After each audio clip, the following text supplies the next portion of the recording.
Hi there everyone, it's Monday night and what that means is we're back here for the Monday Club. It's great to see you all, and I've seen already in the chat a few of you have been asking about how I've been, given that last week did fall a little bit ill during the chat, but actually got over that pretty quick. We put it down to far too much salt in the takeaway that we had, but I fed the cupboard monkey tonight, so there's no need to be saying, oh, is the cupboard monkey going to get a pizza? She's already had a pizza. But of course, if we can get to 400 concurrents and 400 likes tonight, then I'm sure that I will treat her at some point during the stream with a short holiday. Did you enjoy it? I did. Excellent. Short holiday over. So I would read out some of your comments, but unfortunately I got rushed onto the air just as I was trying to bring up the stream. It's not my fault that you're not really prepared. Jen just does this, you know. She just makes sure that I have to stress right up until the last minute and beyond. Yeah. She's terrible for it. What's weird is it's giving me... It's like, did you want to watch a video about somebody putting Dutch Advocaat in a soda stream? No, just give me my stream. Yes, you did. You really did want to watch that. Right. Why is it... Oh my goodness, immediately people have found the TARDIS. It's well, Garth. It was pretty it's obvious. Garth Until it says TARDIS on the flatbed on the left. Oh, yeah. Right. Jenny's the one that moves it. For some reason, YouTube is refusing to actually show me my video that we're on at the moment, so I can get to the comments. Okay, Jenny, in that case, I am going to pop this out and show it to you. You will have the computer. You will have the power. Yeah, fair enough. You can take this, and we are talking about this Betty Boo operation that we've got going on here. We're still pulling in and processing files for some of the interviews. Now we've got a really great interview as well. I'm sorry, but Betty Boo operation. We're not at Betty Boo's level. We're Oscar the Lucky Rabbit. Who? Exactly. Exactly. We're not even good enough to play for Accrington Stanley. Accrington Stanley? Who are they? Exactly. Right. Oh, sorry. Yeah. I'm so unused to seeing. Ooh, careful! Don't just kick it when I'm pulling. I'm pushing it. Naughty cupboard monkey. Naughty cupboard monkey. But so right. Can we turn the volume up to the right level? Oh, we can. Was I coming through a bit quiet? Yeah, you would have been very quiet. Right. So it's unusual for you to be quiet. Did you want to warn people? Because now, for some people, we've just been sponsored by Billy's Replacement Speakers. Sorry, I've turned up the volume. Yeah. Tim Condrip says, "Did I just see a 9F?" Yes, you did. And if my phone had not just disappeared, I've got to get the footage. So I will name check. I was very, very kindly sent a Bachmann 9F by one of the Patreons. Really, really kind. And once I get my phone back, I'll be able to read the name, so I can tell you exactly which generous individual sent that in. And I'm so grateful for that, because yes, a 9F was definitely on my list of locomotives that were glaring from being missing from my collection. But we've got Paul Higgins, Philip Page, Chris Cole 1959, J.J. Williams 1984, Flymer Chairman 1, James Petts, Clive Cobold, Daniels Model Railways, North End Siding Model Railway, Gone Loco, Canadian Rail Fan, Sid Vicious, Ham Shackleton, Garthian says, did I see a certain Class 24? Yes, you did. And I was fitting the coupling to that right up to the wires. So yes, the Sutton Locomotives works. Class 24 in, let me find the, it'll just be coming into view in just one moment, and the extreme left of your screen. That is now running with a load. It's got the van train in tow, handling it really well. And despite what Sutton Locomotive Works rather snootily said about me, I do like that model. You know, it got a really good review. Something's just squawked and beeped. What is this naughty thing doing? I just had a few issues, actually. I must admit, the 9F, the flangeless wheels are free to drift from side to side a little bit more. And what it means is it's causing a squawk on some of the insel frog points. So just got to watch out for that. Hi, Jane. Whoa! George Botterini, thank you ever so much. Incredibly generous, donating $10 through the super chat. George says, thanks ladies, looking forward to the stream. That is amazingly generous of you. Thank you ever so much. We've got Wardle Road, Retired Elio, Southern Train Girl. Tim Davies says, did anyone see the John Lewis Christmas ad for this year? I'll be honest, I don't watch TV. I'm not one of these people who goes, I'm so busy. I never have time to watch TV, which is technically true, but we don't have the means to watch TV either, so I couldn't even if I wanted to. But they always did have good Christmas adverts, so I'm guessing that this year is no different either. Simon Trains MRS says, lovely live stream on the sleeper last night, Mini Wistaston Junction. Yes, very much. Loads of people talking about that live stream, so certainly sounds like it was an incredibly good one. And welcome along as well to the stream, Mini Wistaston Junction as well. David Kersey, hi to you. Pork Chop Express. Wardle Road, have I already mentioned you? I'll mention you again. Hi to Ollie at Wardle Road. And I just want to as well reiterate that Ollie put out a post finally calling out some of the more toxic elements in the community on his Facebook page. And I completely wholeheartedly agree with Ollie's sentiments on that. I think we do need to root out some of the nastier elements and make it so that that is not tolerated within the community. We've got a great community. There's a lot of people doing a lot of things like live streams, and certainly during this lockdown period, it is so important that for all those people who may not necessarily have close family around, maybe living on their own, missing that contact, maybe the model railway club is shut and not getting that contact. It is so important for all you guys, for the community to come together, and 99% of it has. It's brilliant. But yeah, totally agree with you on that, Ollie. J94 says, what do you think of the precedent class, that locomotion model thingy, Jenny? Now, the improved precedent, yes, being offered joint venture between Bachmann, Rails and the National Railway Museum. I'll be honest with you, I think I scared a few people because a couple of days before the announcement, I rather jokingly said to one of the people involved with this, I said, I'm really looking forward to Hardwick appearing in model form, tongue in cheek, because it's a model that actually I've been looking forward to hoping somebody would do ready to run for probably over 20 years. And I accidentally guessed correctly, but if I created some heart palpitations for people, I had no inside knowledge.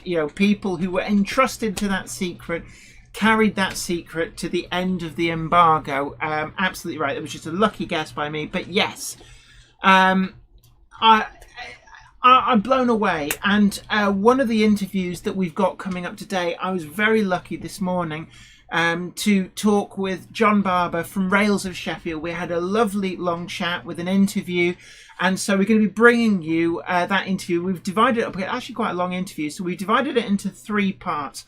We are going to put that out as a full video at some point, so you will be able to watch it over and over again. We'll be able to see the entire thing in its entirety, but it was really great to talk to John, so a big thanks to him. And one of the things we did talk about was that improved precedent class announcement, and it's so exciting actually, the itinerary of models that they've got coming through, not just announced, but he didn't tell me anything. Don't bother pumping me for information, I don't know anything else, but he did say they've got plans for a lot of new stuff coming through. It's really exciting, so Rails is certainly one to watch. We've also got an interview with Ben Jones of Hellion as well. And you may be thinking, Jenny's pronouncing that a little bit different. Yes, I found when we did the interview, and afterwards I said to Ben, I noticed that you call it Hellion with it, like the J pronounced as a Y. And he says, yes, it's obviously they're Danish, and the Danes pronounce the J as a Y. So all these years, I have been mispronouncing Hellion as Helgen, and I know everybody else does as well. It's just one of those things. Like back in the day, people used to say Nestles rather than Nestle because they didn't realise it was pronounced differently. for some reason, I'm actually in the chat. So I have this feeling that the cupboard monkey, Zoe, is downstairs messing about in the chat. But Leslie Gilpin says, it's good to see Locos coming out for real railways, London and North Western Railway as well as Midland. There's a lot of people in the chat, actually. It's scrolling up so fast. And for some reason, let's try and get that to all the chat. All the chat. So we've got Andy Law says they've already done the APTE. Vobert Becking, hi to you. David Cook, Bagnall Dave, Elven Home Engage, Model Railway, big hello to you. Growler Blackwood Engage Layout, Peacock, Patrick Webb. Yeah, it says interesting. I didn't know that's how it was pronounced. You know, I should have thought about it. Obviously, being a Danish company. But it never crossed my mind. You know, I'm familiar with companies like Van der Rijke. It's got a J. The Y sound is from a J. I never made the connection until Ben Jones in the interview was pronouncing it as Hellion. And after the interview, I said, I noticed you saying Hellion. And he said, yeah, Danish.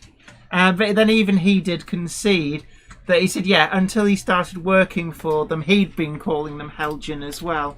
Right, today's booze of choice is Causeway Coast Country Cream, which is basically cheap, 1/3 the price version of Bailey's. Yes, we're getting the festive spirit going. And actually what's really, really nice, this doesn't have it in it, but what's really nice is actually if you add a wee dash of Cointreau into your Bailey's, that is really nice. Oh, the thing about a cheap Bailey's substitute is actually it's a lot smoother than Bailey's. I always prefer the cheap substitutes. But we've got 326 people in. Let me just get back to the live chat. James Pett says, your drink is very alliterated. Warning noted. Gamehammer Classic Gaming, aka the Cupboard Monkey, says, Drunk Jenny stream in 5, 4, 3, 2, 1. You're my best mate, you Yeah, are. I love you. Let's all go for a kebab. James Pett says, boom, incoming. Ham Shackleton says, oh, watch out, Jenny's on the babble juice. Llandudwyn Andros Ibulth Railway Bailey's. Yeah, the girly girl is in North End Siding says, oh yes, the cheap plonk. Skull. Yeah, skull, skull, skull, skull, skull, skull. No. Don't say skull if you're holding your drink and you don't then immediately quaff the entire thing. Yeah, okay, consider me told. It basically means down the hatch. Chris's train says, I finished my O-Gauge steampunk Gronk and wagons. I'll send Zoe a video for next week. Really looking forward to that. Yes, brilliant. Well, the Cupboard Monkey is currently setting up... what a surprise. Just sorting out something in the background. Deep down in the nuts and bolts of YouTube, the little hamster in the wheel is falling over. Ruben Ashwell, big hello to you. Patrick Ling. Retired Elio, love Baileys and coffee. Actually, yeah, you could use Baileys instead of the milk edition. Oh, I bet. That make a very Irish coffee. Make it a tiddly-dee. Let's all go watch a film. Right, Jen, I've got to pop off because I'm still actually editing. We're really down to the wire here. We're doing it live. I'm editing some of the interviews that we're going to be having in this episode. North End Sidings Mother Railway says, Zoe is correct. Skål means cheers, essentially. Ja, jeg snakker engelsk norsk. Voorsprong-techniek. No, there's no four springs ducks technique here. Ben's Valley Railway says, no wonder YouTube suggests Big Clive's Advocar video. Yeah, he's been, I think he put some of the commotion lotion through as well. You know, the Buckfast, the nasty stuff. But renowned of drinkers of the bus stop variety, the country over do really swear by that. They go, oh, that's strong. I tried it once in Scotland, the old commotion lotion, rock this hoose juice. I really couldn't care for it. Mo Henry, hi to you. T's Cottage Guy says, please do more Mamods.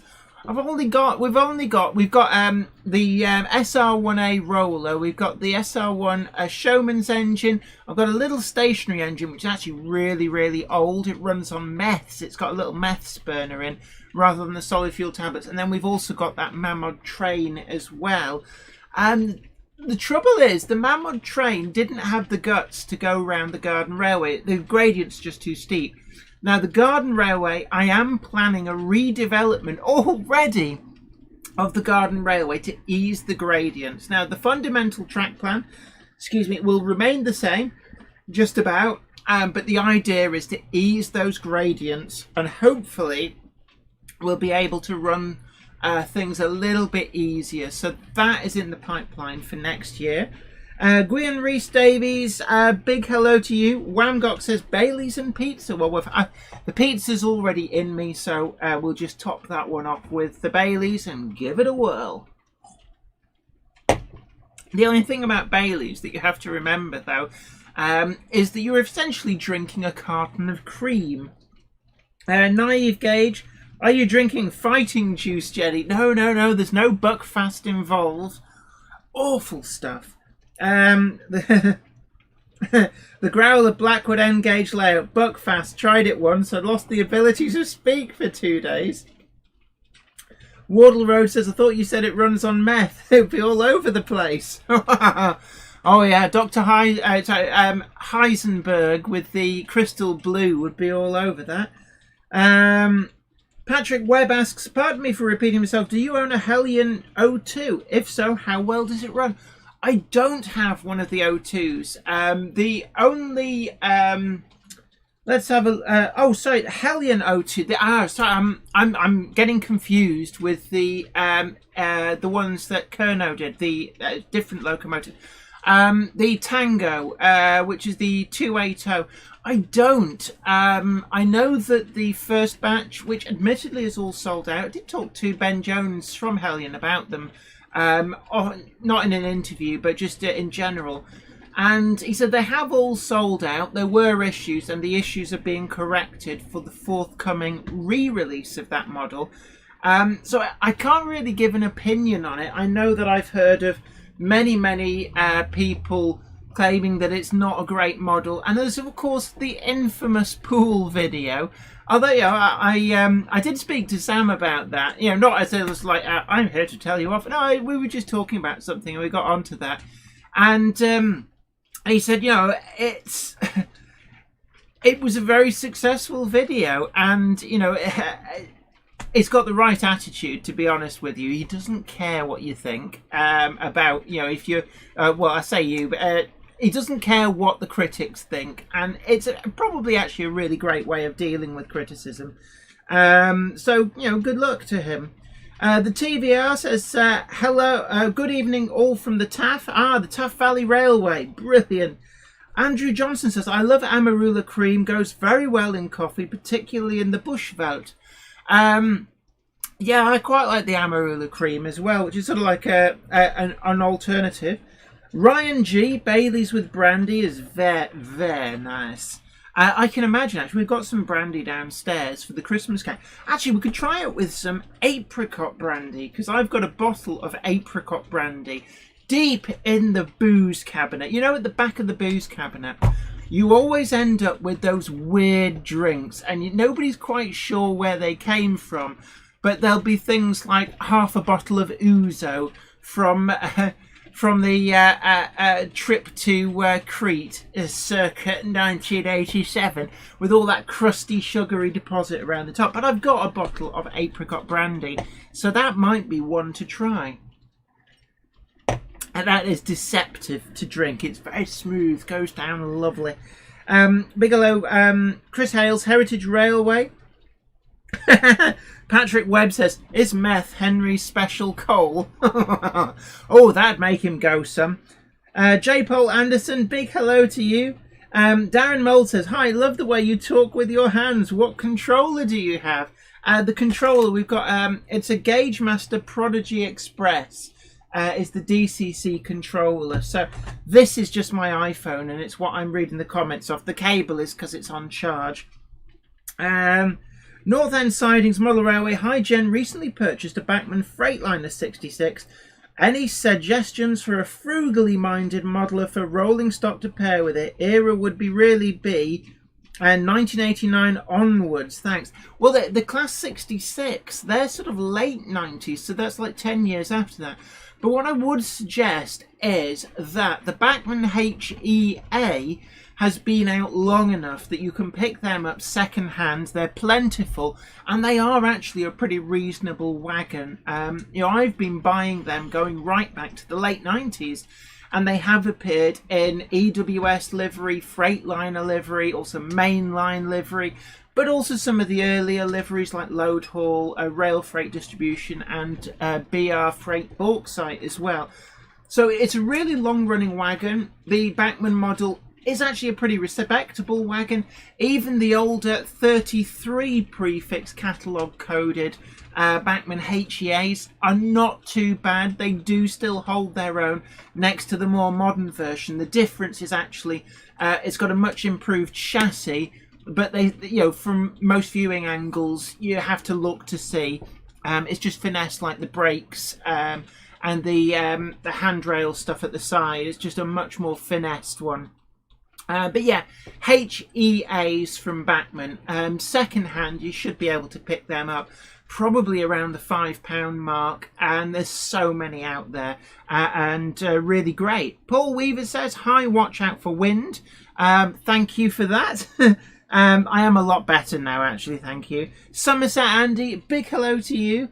And again, Somerset Andy, thank you again for the Class 47 that you sent quite some time ago now, but still eternally grateful for the Somerset Andy Class 47. That wasn't placed there just so I could do that. It's just that I took it off the track so that the 9F could go on for tonight's stream. But B2000 Road Toys channel. Hi Jenny, have you got the Thomas the Tank Engine model?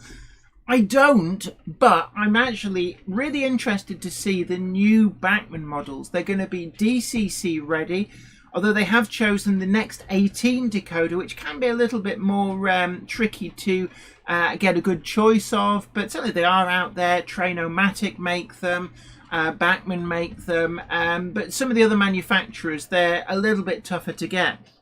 But the one I'm really looking forward to in that range is actually the Henry.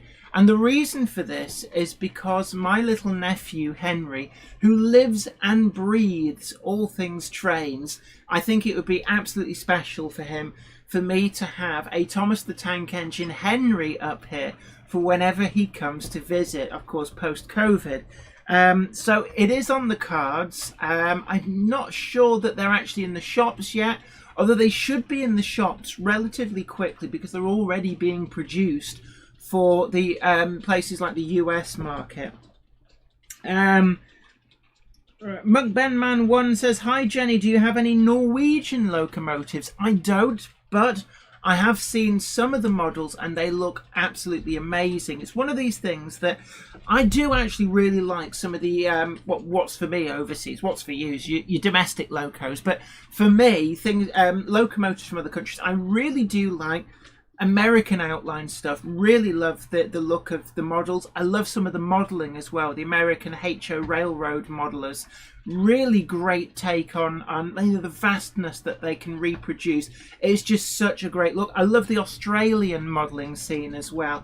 Really like some of the Australian locomotives, and I'm actually looking forward to that new is it New South Wales or Victorian State Railways locomotive that Hornby is distributing in the UK. That is one which I'm almost certain will be added to the collection because I really like the look of that. But also, I've been playing around actually with the Roco HOE models. I've been lent some by Les Cliff, not Lobia Model World, frame around. It's all Les Cliff, great modeler. Really missing him actually with this lockdown. Had to talk to him from a distance over the garden fence, and hoping that once lockdown ends and we're back to a more normal state of affairs, we can get him back in. I was really missing Les as my wingman for the live streams, it has to be said. Now, I can see the comments whizzing up on the main monitor over there, but I'm well behind. Lettuce Trains, Sam's Trains, Hellion 02. Yeah, and you know, as he said, it worked as a video. It did have its faults, and actually Hellion did say to me that there were elements of that model that are being addressed for the next run, because they credit to Hellion, they took on board some of the criticisms. Oh wow, I'm gonna skip. If you, like I was saying, if you've asked a question and I haven't mentioned it, it's not that I'm ignoring you. It's just there's so much coming in. But I'm going to skip ahead because Nuts and Bolts 77 has incredibly generously donated $20 on the super chat. Thank you ever so much. That is incredibly generous. Thank you so much. It says, hello, Jenny and Zoe. Oh, and hello to Ollie at Wardle Road. Now, it's great to see, actually, as well. Ollie at Wardle Road is building a great following as well. Some great video content. And I'm sure he may be blushing wherever he is watching this stream. But, Ollie, it's great, the stuff you're doing. And, again, you're another person that I enjoyed having you on the live stream. Love to have you back once lockdown's lifted. But thank you ever so much, Nuts and Bolts 77, for your incredibly generous donation. I've got to think actually what we'll be putting donations towards at the moment. I know what I actually would like to get for the Project 009 build is one of the Baldwin 009 locomotives that Bachmann do. So I'd probably put it towards that. But thank you ever so much. That is incredibly generous. Fox Hill Railway, hello everyone. Monday Club Fix. Also see Aiden's Railways is in as well. Jay says the characters they are releasing to begin with are Thomas, Percy, Gordon, James and Toby. No Henry! Oh, Henry is denied. Paul Weaver says, hi, do you put cork underneath your tracks? I don't. I'm the one that bucks the trend. I lay my tracks direct to the baseboard. And you're hearing right now what it actually sounds like. I wouldn't say it's any louder, because what you've got to remember is once you've glued your ballast in place, that's being glued in usually with a resin like PVA, which is rigid, which will permeate the cork base as well. So I don't think it makes any difference. Oh, wow. Let me just scroll ahead. Again, as I said before, if you've asked a question and I haven't got to it, it's simply that the comments come in so fast. Do ask it again if I haven't yet got round to it. I do apologise. It's something actually I talked to Sam about, and he says, on his it goes absolutely mental. And I've often seen him sort of start the next video with the thanks for the people he missed who donated on the super chat on the previous stream sort of thing. So I can absolutely sympathise. But where's it gone? Crossways Point Junction, thank you ever so much. Incredibly generous, donating £4.99 on the super chat. And it's just amazing, you guys. Thank you ever so much for this. I'm always blown away that you guys want to spend your Monday night with me, watching me get slightly shuttled. But it's great, and we're still waiting on some of the videos. What I will say at this moment in time is, I'm not even sure. Is this may actually play the sound? No, I'm not gonna stab blindly at buttons. I just realised I haven't changed the angle for a bit. Guys, you're supposed to tell me. Keep it up. You've got to tell me these things that I've missed out on pressing the button for quite some time. McBenman once says, hi Jenny, a locomotive I would recommend is a Type 18C. It's a beautiful locomotive. Yeah, there's so many great locomotives out there, I have to say. Oh my word, they're coming in thick and fast now. One quick comment. Tim Condrup says, I got Hornby 9F. What is the difference between Bachmann 1 and the Hornby 1? The Hornby 1, I think, is modelled... there's the railroady version, which is a warmed over version of the older tooling. It is a reasonable model, but it's not as detailed as the Bachmann 1. And then they also do the crusty boilered one, which is effectively a different model. Right, Robert Ward, incredibly generous. Thank you ever so much. Donated £10 on the super chat. That is incredibly generous of you. Thank you ever so much. I think we're going to end up with a Baldwin by the end of this stream, but thank you ever so much. And Flymo Chairman 1, absolutely hit that like button, subscribe and share out there, folks. Absolutely. Let everybody know that the Monday Club is on every single Monday, and everybody is absolutely welcome. And like I said, today we've got coming up, we've got the interview from Ben Jones from Hellion. Really great interview. It was great to finally actually speak. I say face to face, it was over a Zoom call that we put the interview together. But then also the John Barber interview, really looking forward to that. And also we'll be playing a video from the video sponsors for the channel, Trainomatic. We're going to be playing a video from them as well. And also I'd like a big shout out as well for Hattons as well, that very kindly said that I could use one of their videos, but we've been so down to the wires I haven't yet clarified which video, so we may not be able to play the video from Hattons, but I'd like to name check them and thank them as well for making that available to me. Oh my word, gosh, they're coming in thick and fast now. So again, I'm going to scroll on ahead because Wardle Road has very kindly donated £4.99 on the super chat. Gosh, this is going wild tonight. Wardle Road, £4.99 on the super chat. Thank you ever so much. Thought I'd join the donation train. I move on Friday, so can start on the new railway room. Live streams returning soon. Oh, well, brilliant. We look forward to that as well. And it's one of those things, when you move into a new house, I know it was the same for me when I moved in here, you start eyeing up places to go, I'm having that for a model railway. I know Callum from SDJR 7F88 as well. He's just recently moved house and got his new railway room up and running. And it is great. You can see the beaming smile on his face as he's putting that thing together. I believe that the interviews are hot off the Mac from downstairs. One of them is. We've got the Hellion interview. All right, so I'm just going to hold this up. We have Ben Jones. We have very carefully squeezed him onto this memory stick. So I shall now hand this back to the cupboard monkey. For I have. Can I plug it in? If you unplug the Bluetooth adapter, which is the tiny thing in the other USB, or just unplug the roving cam. I don't think the computer will notice because we're not on it at the moment. Wardle Road says Tian has given me the spare room. Given? So what conceded?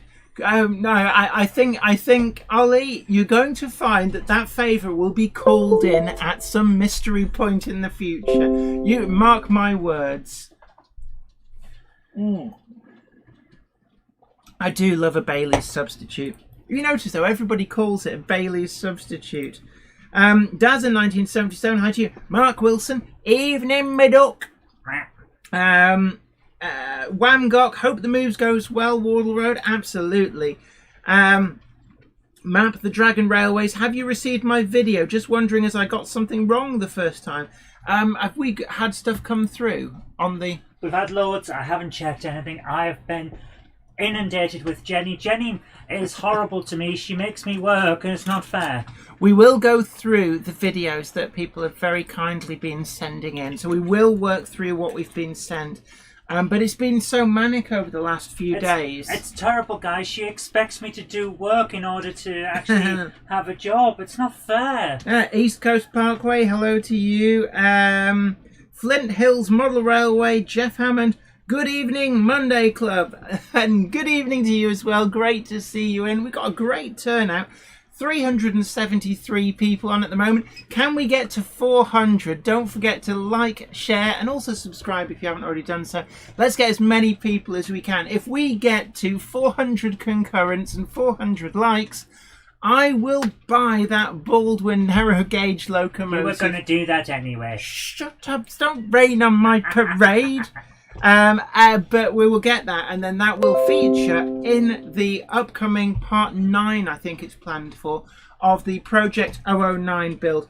Oh my word, gosh, it's going wild today. Roger Hunter has incredibly generously donated £5 on the super chat. That is incredibly generous. Thank you ever so much. They say keep it up. And check the roving cam. Roving cam is being checked as we speak. And it's still there. Actually, that's a good angle. We decided to use the roving cam. We've had this angle before. It's the bit of weir yard that you don't normally see.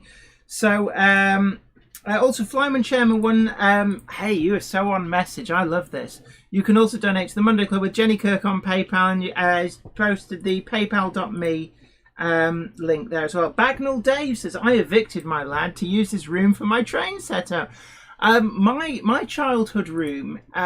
it's a bit, so it's kind of the box room of the house, but I got evicted so that my little nephews, when they stay over at my parents', can just use my room. They have got my room with bunk beds in. It's like, oh, Wolfie Wolf, hey up, Jenny and Zoe. Hope you're both feeling better. I'm on the Burning Barrel rum tonight, so I won't bet typing too much. Burning, but I'm not familiar with that. I know Captain Morgan's when the captain is on deck. Right, which button am I pressing? Video 2, that should work. So if I press video 2... it will get the sound. Right, so hopefully we're going to... are you watching the sound on the thing? We're going to go over to the interview from Ben Jones from Hellion. So we're going to cue that up now. Hello, my name's Ben Jones. I'm the UK representative for Hellion. So they're a Danish company, but they make a lot of models for the UK market. So I do everything from having the original ideas to doing the research and development, checking CAD, artwork, all that sort of thing, every stage, right through to final approval, which we obviously do we get other people to help us out with that sort of thing as well, experts on each subject. But I sort of bring all that together. I do marketing, the sort of online social media stuff, compiling the catalogue, literally anything you can think of that needs doing. The pandemic has not really affected the development of models. We've made an awful lot of progress over this year on a lot of new models. There has been a bit of a lull in production, so some things have not come through as quickly as we would have liked. But in terms of developing new products and getting them to the sort of tooling stage and even beyond, that's carried on pretty much as normal. A lot of the engineers over in China are working from home and have gradually come back to the factories and things like that. So we've been able to press on okay. New products are definitely coming through to the shops during the pandemic. We've had several new products out over the last few months. I think there has been a bit of a lull in production just because people they weren't able to get people into the factories. But China is it's coming back gradually. I wouldn't say it's back to normal, but it is coming back, and we are seeing products coming through, and we've got quite a lot of stuff coming through over the next few months, I would say. Hellion's no different to any other manufacturer in terms of what it's looking for from a model. We're looking for something that's got longevity, that's got plenty of scope for different liveries, lots of versions that we can produce, something that's going to capture people's imagination. So yeah, we're looking for models that have got some something about some charisma, some character, and plenty of variety to keep people interested. It's important to have a mix of both new products and older tooling coming back in new liveries, names, and numbers. You can't just rely on one or the other. So new models create a lot of interest, obviously, in the hobby through the press and social media, things like that. We get a lot of feedback from that, but also things like the best example I can think of is our Class 33. Obviously that model's been around quite a long time in lots of different guises and sort of stages of evolution. But every time we produce a new batch of that, they sell really quickly, and there's always demand for it. It's something that we need to have in the range every year. There's other models like that, like the Class 26 and 27 that we produce on a regular basis, and then other things that maybe come back only every 3 or 4 years. But it's important to have those. It's important to keep those models going through the range as well as new stuff. At the moment, we're going through a period of replacement. So there are some models that are sort of 15, 20 years old where the spec is a bit out of date. So there's scope for doing newly tooled versions. So people don't always see it as a new model, but from our point of view, it can be completely new from the ground up. If you want to find out more about the Hellion range, you can keep an eye on our Facebook page. We do regular updates on there about new products and things that are about to hit the shops. But also, if you can, look at your regular retailer websites. They're always on the ball with new things coming in. And as always, keep an eye on the Model Railway Press, because they have big news sections and they report whatever we're up to. Right, we're back on, hopefully, if the camera... Yep, we're back. Gosh, it worked. So, really big thanks to Ben Jones of Hellion. I will forevermore now pronounce it correct, no matter how odd I feel saying Hellion. It'll take a while to get used to it. Oh my word, incredibly generous. Simon Trains MRS has very kindly donated £5 on the super chat. Let's get to 400 people watching, and instead of Jenny giving Zoe a pizza, give us all a pizza. Just kidding. Yeah. To be honest with you, at some point we are going to have to do a Monday Club live, and once lockdown's over, we'll hire a venue. It'll probably just be honest, some giant shed. If it wasn't for the fact that unfortunately it's looking like it's going to be cancelled next year because of COVID still. We'd have done a Monday Club Big Sunday outing from somewhere like Alexandra Palace. And that's still on the cards for when exhibitions restart. But as I said, big thank you to Ben Jones for that interview. And it was really great to be able to talk to him. Excuse me. And I know that you're probably thinking, well, we were expecting the full Paxo treatment. That wasn't what it was about. It was great to get an overview for a brand which I know, whilst in the UK we've become quite familiar with Hellion, certainly overseas, places like the US, Canada, Australia maybe even, it's not necessarily got the brand recognition that maybe Hornby and Bachmann have. So it would be, yes? Just while you're mentioning Australia, I have to ask, Australian people, can you please explain why is the platypus? Because the platypus. It glows under black lights. What's going on? Does it? Yeah. Are you saying that... It's like a 90s rave in animal form. Where has the screen gone? What have you done?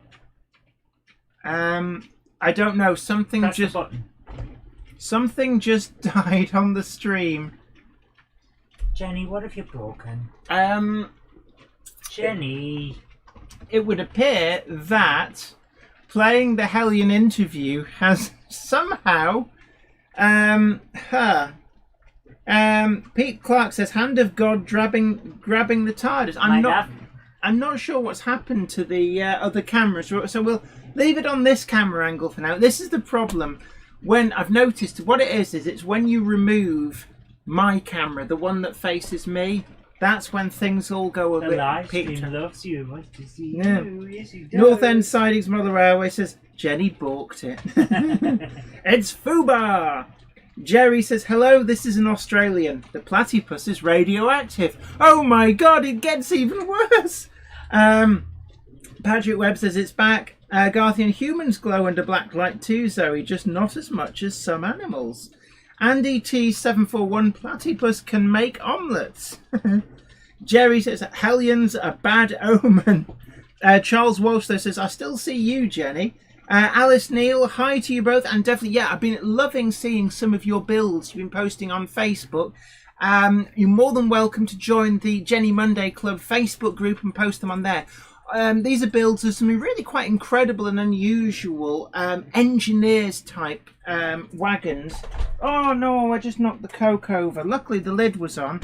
Oh, but it's all fizzy now. The bottle's gone really hard. Oh dear, you'll have to have a Bailey's substitute instead. Yeah, all I wanted was the fan on because it's getting a bit warm up here.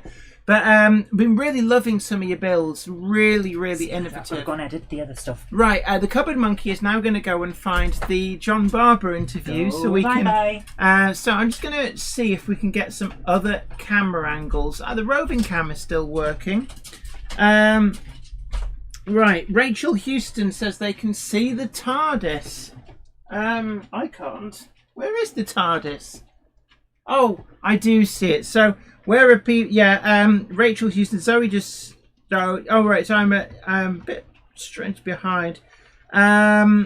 Worley Model Railway Club, tonight's title has got us interested. Excellent. Well, we are going to be showing some of you guys' videos as well. Let's just see, can we find another angle that works? This is the problem with live streams. Now, for some reason, some of these angles have decided to really struggling here now. All because she took me off. This is unfortunately, this is a problem with OBS even. Anybody who does live streams, a word of warning is that OBS gets a bit obstinate when it comes to different camera angles. Darren Mould, have you got any A4s? Have I got any A4s? I've got 6 of them, and one of my favourite, let me just grab that. The doctor needs some help because he was on his side. A4s are one of my favourite locomotives, it has to be said. I really do love A4s. I've been bugging Simon Kohler at Hornby for so long to produce Silver King in BR Early Crest Green. But certainly, I love that. There's something aesthetically pleasing about the A4. Now, aesthetically, there's a great word. We need to write that down and use it more often in everyday conversation. The cupboard monkey is trying to blame me, saying I knocked it. No. Crossways Point Junction. Yes, I agree. A big thumbs up for the Monday Club. Thank you ever so much. Don't forget, hammer the like button. Let's see if we can get 400 likes and 400 concurrents. Then Jenny will feel empowered to go on a shopping spree and buy that Bachmann Baldwin. There's probably somebody at Bachmann now going, hoo, let's get all the accounts together. Like. We have a sale. Roger Wolstenholme, precedent in London and North Western Railway livery and heritage coaches, plum and spilt milk. So I just thought, your ears become tuned to the sound of wagon wheels bumping along the ballast and sleepers. But yeah, the improved precedent, really looking forward to it. I really like the London and North Western Railway black. I forget which identity. I know the National Railway Museum is doing Hardwick. Rails of Sheffield are also doing a London and North Western Railway liveried version.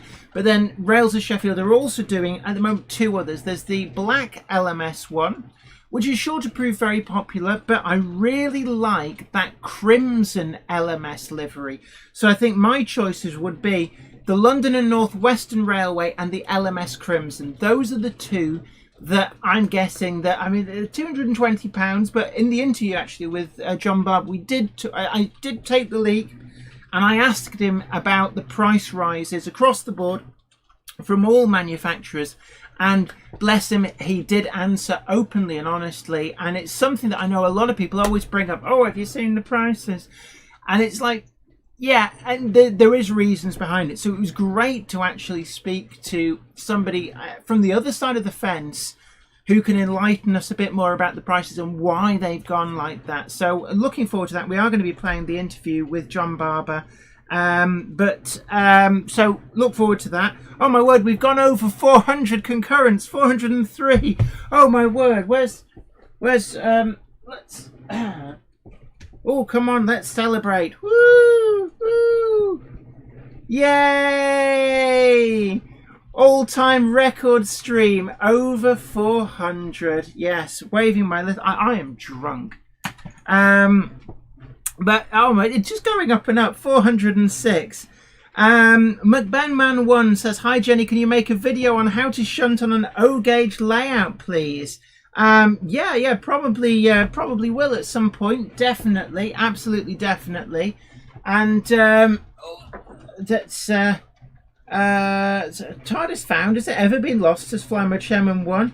Oh gosh, 413. Hello to all the newcomers. It's great to see you all. Absolutely, everybody's always more than welcome to the Jenny Monday Club. We're having a virtual model railway exhibition, so we've obviously got the trains up here going. We've just had the Ben Jones interview.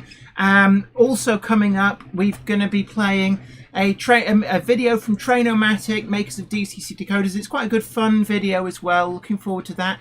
We're going to be showing some of your railways as well that have been sent in to Zoe at zoerobinson.com. There is still time to send stuff in. Obviously, at some point, we may run out of time before we run out of videos, but then we'll carry them over till next week. So don't worry, if it doesn't get played today, it will get played in subsequent weeks, and it'll be at the top of the pile for that. And we've also got that long interview. We've split it up into 3 parts. Hopefully, we'll have time for all 3. With John Barber from Rails, very, very kindly sat down and had a talk with me this morning over Zoom, so it was all socially distanced. Really looking forward to showing you guys that. But we will be putting that out in full probably later on this week, so you will be able to see the full interview, not a problem. Richard Swiderski says, what is a black light? I think it's like a UV light. You remember at nightclubs, especially in the 90s, it was big in the 90s, it would be like a slightly blue glowing tube, and anybody that was wearing certain types of like face paint or if you washed your clothes in like super day glow brightener, you know, these sort of like Daz Ultra White, it made all your clothes glow this sort of strange bluey colour. Leslie Gilpin says 400 concurrents, 186 likes.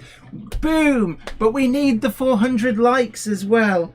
Simon Trains MRS, Everard Junction flats were amazing, like how he scratch built that. Definitely, yeah, Everard Junction, some great videos coming through. But also don't forget to look out for on Friday, we have got the next instalment of Project 009. Manny's Tatus, if I remember correctly, Potato Mountain. And we're going to be applying the ground cover and static grass, and it's the point where actually it's where things get good, be really good, because we've done all of the nuts and bolts, the nitty gritty, the behind the scenes stuff like the track, the electrics, the ballasting, all of that stuff that people thought was like making Potato Mountain from Close Encounters of the Third Kind, and we start to bring it alive with the scenery. So stay tuned for that, of course. Naive Gauge says A4 Fest. That is one actually I think we could do at some point. East Coast Parkway, popular stream. David Cook, Jenny, I have said it before, but it's so refreshing to see trains run at such a realistic speed. Thank you ever so much. It's I'll be honest, it makes them run more reliably as well. Cooper and District Model Railway Club, one of our members, sadly no longer with us, had every single version of A4s ever produced. Oh my word, God, that is quite an impressive collection, because there were, is it 30? I can't off the top of my head remember how many A4s there actually were, but when you count up the different livery versions as well, each A4 carried 2 or more liveries. You know, there was one that was destroyed during the Second World War that obviously never made it to BR, but the ones that got to BR, you know, there's liveries like Experimental Blue, Experimental Purple, Early Crest Green, Late Crest Green, Wartime Austerity Black, LNER Apple Green. You could probably have Apple Green with British Railways on the tender, Garter Blue, Silver. Gosh, there's so many different liveries. They are definitely the model that keeps on giving. Melchester Model Railway says, Jenny, what do you think of the new Bachmann BT well tank? I don't actually have one yet. As far as I understand it, it's pretty much the same as the Kernow Model Centre one. I do have one of the Kernow Model Centre BT well tanks, and it is an absolutely superb model. So I do have every faith that the EFE rail one from Bachmann will be just as good. And actually, the one that I have my eye on is the Southern Railway Green. In the pictures I've seen, it looks more like a sort of a London and South Western Railway pea green, and it really suits that model. I have to say, if there was one BT well tank that I were to buy, that is head and shoulders above the others on the list. I love that livery. It is so nice, and I expect that's going to be the first one to sell out. Wardle Road says 400, £10 to everyone in the stream, please. Okay, if it's your round, I'll have £10 too. I'm sure I saw 413 at some point. Flymuch M1, hit that likes button, subscribe and share out there, folks. Right, we are going to, let's have another blast and see if we can get some of the other cameras working. Oh, this is just I'm gonna see if I can bring. Yes, the mountain cam is back. So please don't break. Oh, we've got that problem again, haven't we? Unfortunately, you'll find that this is often what happens during a live stream, that things completely break. So for some reason, the camera of me has decided to break. So technical issue here. No. So just bear with me one moment. I am going to see if I can just force a reset on some of the cameras. So a little top tip for anybody else using OBS who has this kind of difficulty, and you'll find this, we've got about 6 or 7 cameras. So just give me one moment. We're going to blast through all of the different scenes, and this is basically a little top tip for you. This gets the computer to go, oh, what's happened here? And roving cam as well should still work. Right, so what I'm going to do now is what I've actually done is turned the cameras off. Physically, I've got some buttons that control the USB line for them.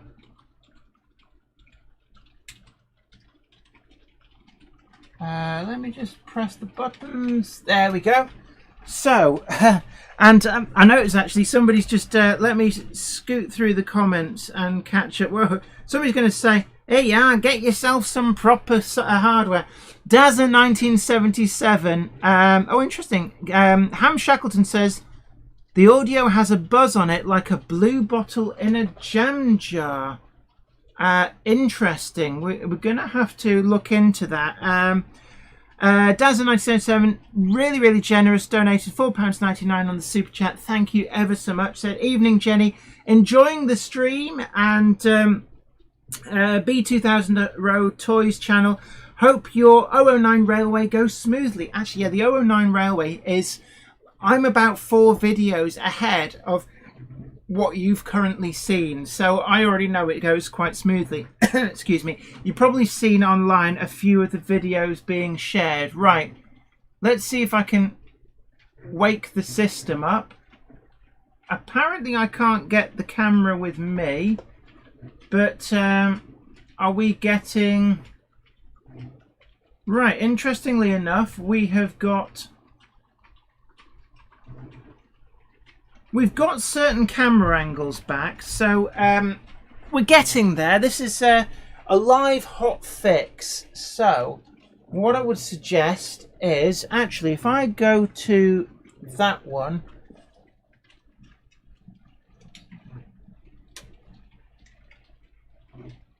let me just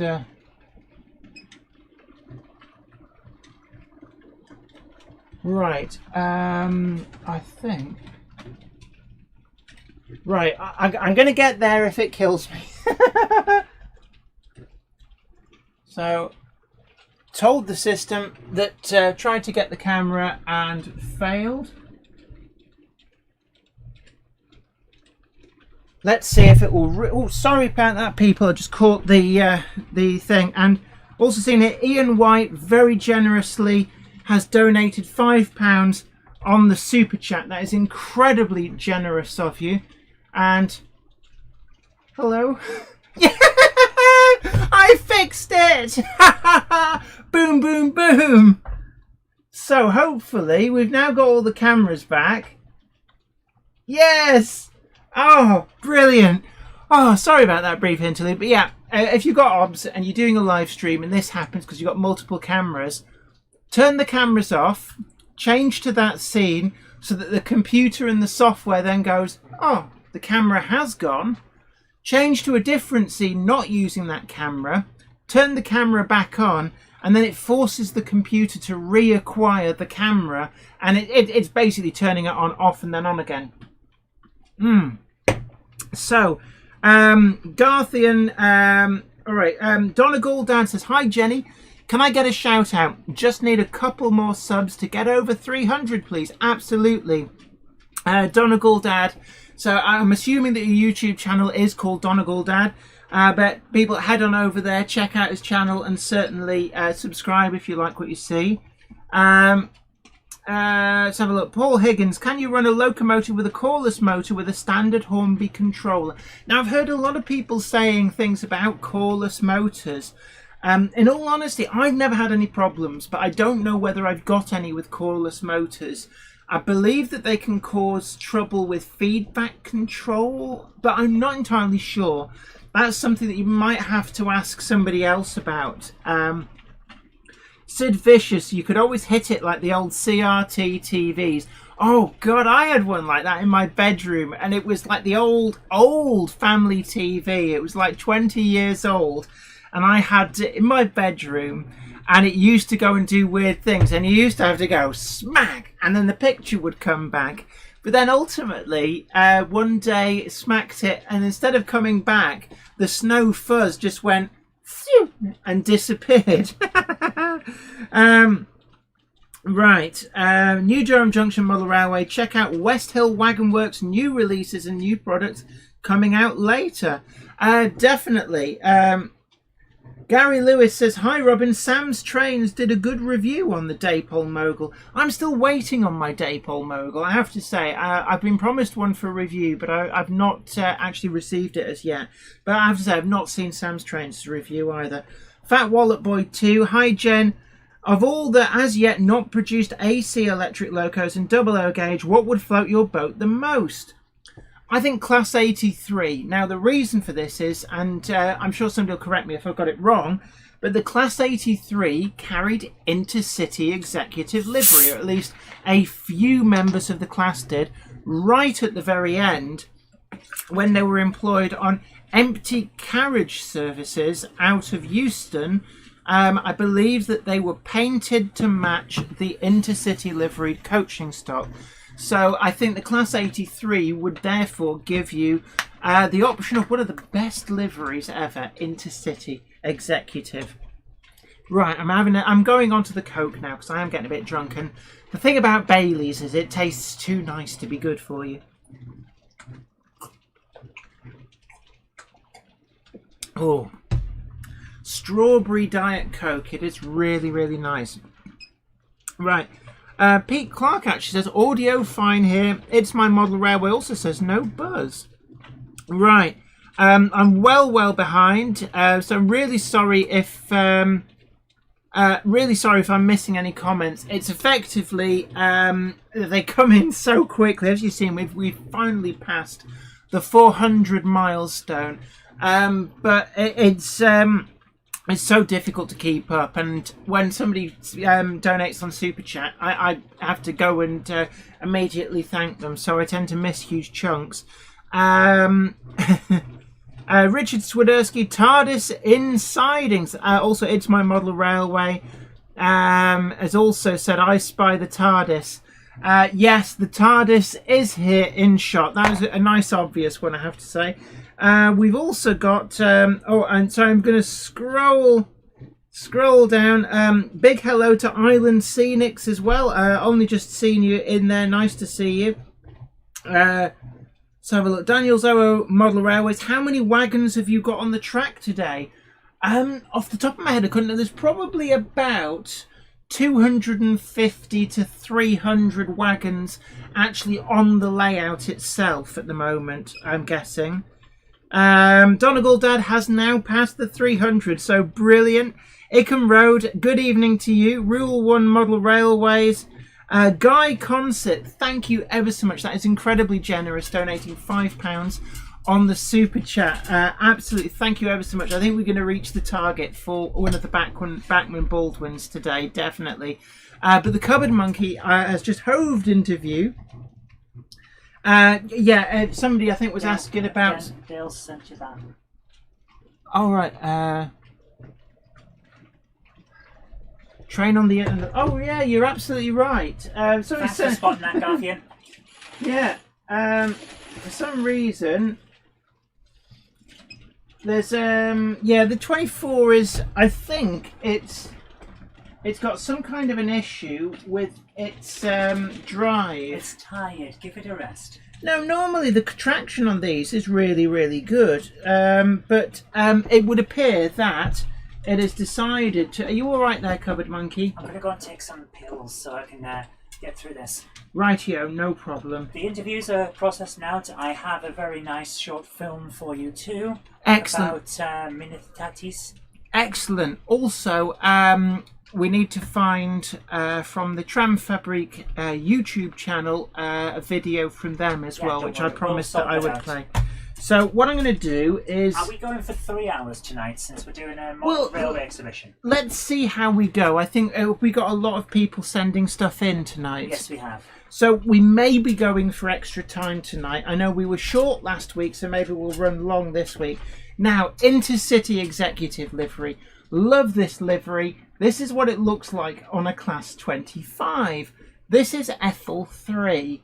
So it is genuine in terms of a livery. This is a livery that a genuine Class 25, when in use as Ethel 3, did actually carry.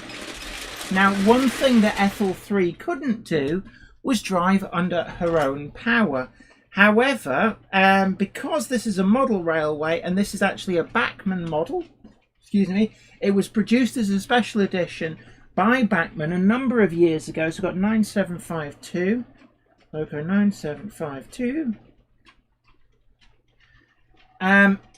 It does actually run under its own power. So let me just try and get her running. She's not running a long time, it has to be said. And of course it's doing a little bit of attention seeking towards the back here with a little bit of a derailment. There we go. So let's get a bit more speed on that. So we'll just treat her as an Intercity liveried Class 25. Right. Yeah, there's a shuttle going on. You'll see there's a Class 43 warship that is just shuttling backwards and forwards. And you will also see, if I go to camera 1... Actually, no, it's not on camera 1. Over here, just you can just see the back of the Class 25. These are on the DCC Concepts shuttles, it has to be said. So it will just automatically go backwards and forwards all night. Now I'm going to scoot forward. Robert Ward, thank you ever so much, has donated £25 on the super chat. Gosh, you guys are so generous tonight, and thank you so much. So generous. And I think we're definitely getting that Baldwin narrow gauge locomotive, but thank you, that is amazing. Guy Concert, I think we already said hello as well earlier on. Right, Fly My Chairman 1. Hi Jenny, my grandparents and I are building a compact 009 gauge layout, loop and siding. What locos would you recommend? I've actually been test running a Roco 060 and tender loco. Now I couldn't tell you the country that it represents. I think it may be an Österreich Bundesbahn. That's Austrian State Railways one. I think it's Epoch 4. I'm not quite sure when that is. Roco and Lilliput use this Epoch system. I don't know whether it's the same as the ERA system that we get over in the UK. But that runs amazingly well. A lovely locomotive, but it doesn't appear to be DCC ready. I'm running it on DC, but it is run faultlessly on my 009 layout. The Hellion Manning Wardle is very unforgiving about curves, and I would suggest that if you've got a minimum space layout with tight curves, don't go for the Hellion Manning Wardle, because it's going to derail, it's going to cause a nuisance of itself. Lovely locomotive, lots of weight, really, really well built, but it's not going to get around those curves, and that'll drive you potty. The Bachmann Baldwin, I've heard a lot of good things about it. Now, I don't have one. I've not actually been in a position to test run one, but all the people I've talked to who do have one have said that it is a really good model, and it's actually pretty good at getting around corners. At the moment, I I'm actually looking at getting one from Rails. So, to be quite honest with you, they're about £126. Rails still has a decent range in stock. You can go more expensive. They do the Welsh Highland Railway Russell, I think it is, in that sort of maroony red colour. But that is a sound-fitted one, factory sound-fitted at £200. And they also do the Snail Beach Tramways, factory weathered, for a little bit more as well. But certainly, I would say that the Bachmann Baldwin, you're looking at the probably at the moment the easiest to get hold of in the UK, most reliable one. What could be a big game changer is that Kato and Pico are looking to bring out. I did speak to Steve Haynes at Pico about it a while ago, and I think he said Q1 2021. I don't know whether that might slip back to Q2 now because of COVID. It is causing a lot of issues for all manufacturers, but that could be a game changer. But in the interim, I would say the Bachmann Baldwin. Right. Naive Gauge says, answer to Rule 1 model rails. I've recently seen the difference it makes to your stats when you start to rank in search. Totally unexpected what the popular searches are. Yeah, sometimes you can get a video. I've had this with a few videos where unexpectedly, it's almost like I wouldn't say it goes viral. We're not talking hundreds of thousands of views, but you'll get one video that'll get like 30, 40, 50,000 views, and you're not quite sure why. And trying to replicate it can be really, really hard. It's like, it just doesn't want to replicate. Now, I think we've lost another camera there. So I'm going to head over to camera 2. There we are. Yes. David Scott, thanks to friends for the likes and tips on my new model railway model room build. Definitely, there's some really and some really interesting channels coming up on YouTube. It's great to see so many people embracing model railways during this lockdown. I have just seen the best warning sign that you'll ever see. Was it saying "Mind your head" on this sign? On the side of an industrial machine, it said, "Remember, this machine has no brain. You do." That's asking a lot of some people I've worked with. Oh, excuse me. Clive Cobalt says, Jenny, class 82008 was also in intercity livery at Euston. I didn't realise that.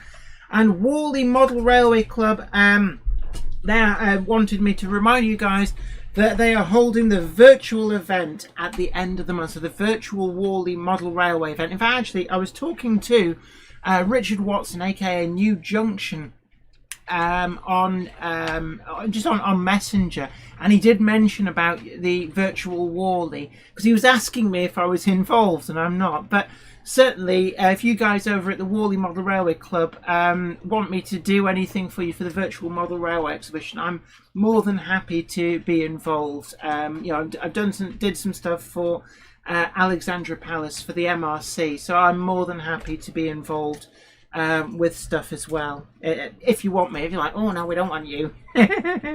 I'm more than happy to help out. So everybody, don't forget the Worley Virtual Model Railway Exhibition coming up later on this month. So Worley's obviously, the physical Worley is not happening because of COVID. I think because of COVID has become the suffix for everything. It's like, why has that gone wrong? Because of COVID. And it's one of those years, but it's great to see clubs finding other ways. Oh, excuse me, there's gas in the Coke. Finding other ways to get content out there and to put on these virtual model railway exhibitions. I think it is brilliant. And it shows just how well the community has come together to get us through these tough times. Okay guys, once again, don't email me the video. Email the URL to a YouTube link or a Dropbox link or Vimeo or whatever. I can't download your videos while we're uploading this. It will stop the stream. I'm sorry. Yeah, just got to send the URL link, that's all. Nice to see SDJR7F88, who gives the thumbs up of approval, says, just got to love the Baldwins. Yeah, I've heard nothing but good words said about the Bachmann Baldwin, so it is one that I think will become a stalwart of my 009 model layout. Has to be said, I built the track radius to just accommodate the Hellion... I still say it. You'd still say it. Hellion Manning Wardle, Linton and Barnstable Manning Wardle. It's a great locomotive, but it does not like tight curves. And it does run on that layout, but it can be finicky in certain places. Naive Gauge, actually interesting point. Apparently the trick is to make a video based around a keyword that you have already researched. Trouble is, I want to just make the videos of what I'm doing. Yeah. Yeah. Seeding keywords into things, it's basically search engine optimization for YouTube, and I don't like it. Unfortunately, it is one of the major ways to get seen on YouTube. Yeah, and the also, other way is, of course, clickbait and reality show nonsense. Yeah. Or, Jenny, what if you... Oh, there it is. Yeah, just patience. I don't have any. Right, I think looking at the time, we're going to start to need to show some of videos that people have sent in, but also, do we have the Rails interview yet? They're still processing out. Wow. It'll be like 5, maybe 6 minutes. No worries. Okay. Robert Ward says, bye for now. See you next week. Look, it's been great having you in, and hopefully we will see you back next week.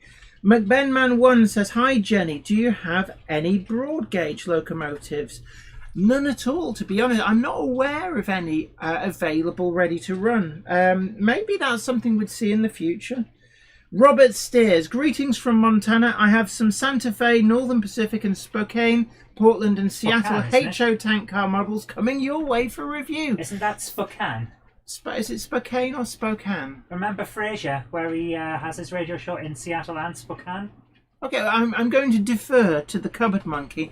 I'm going to say Spokane, but thank you very much. I'm really looking forward to seeing them because, as I've said before, I really do have a secret love of American outline stuff. So I'm really, really looking forward to that. And thank you ever so much. Shut up.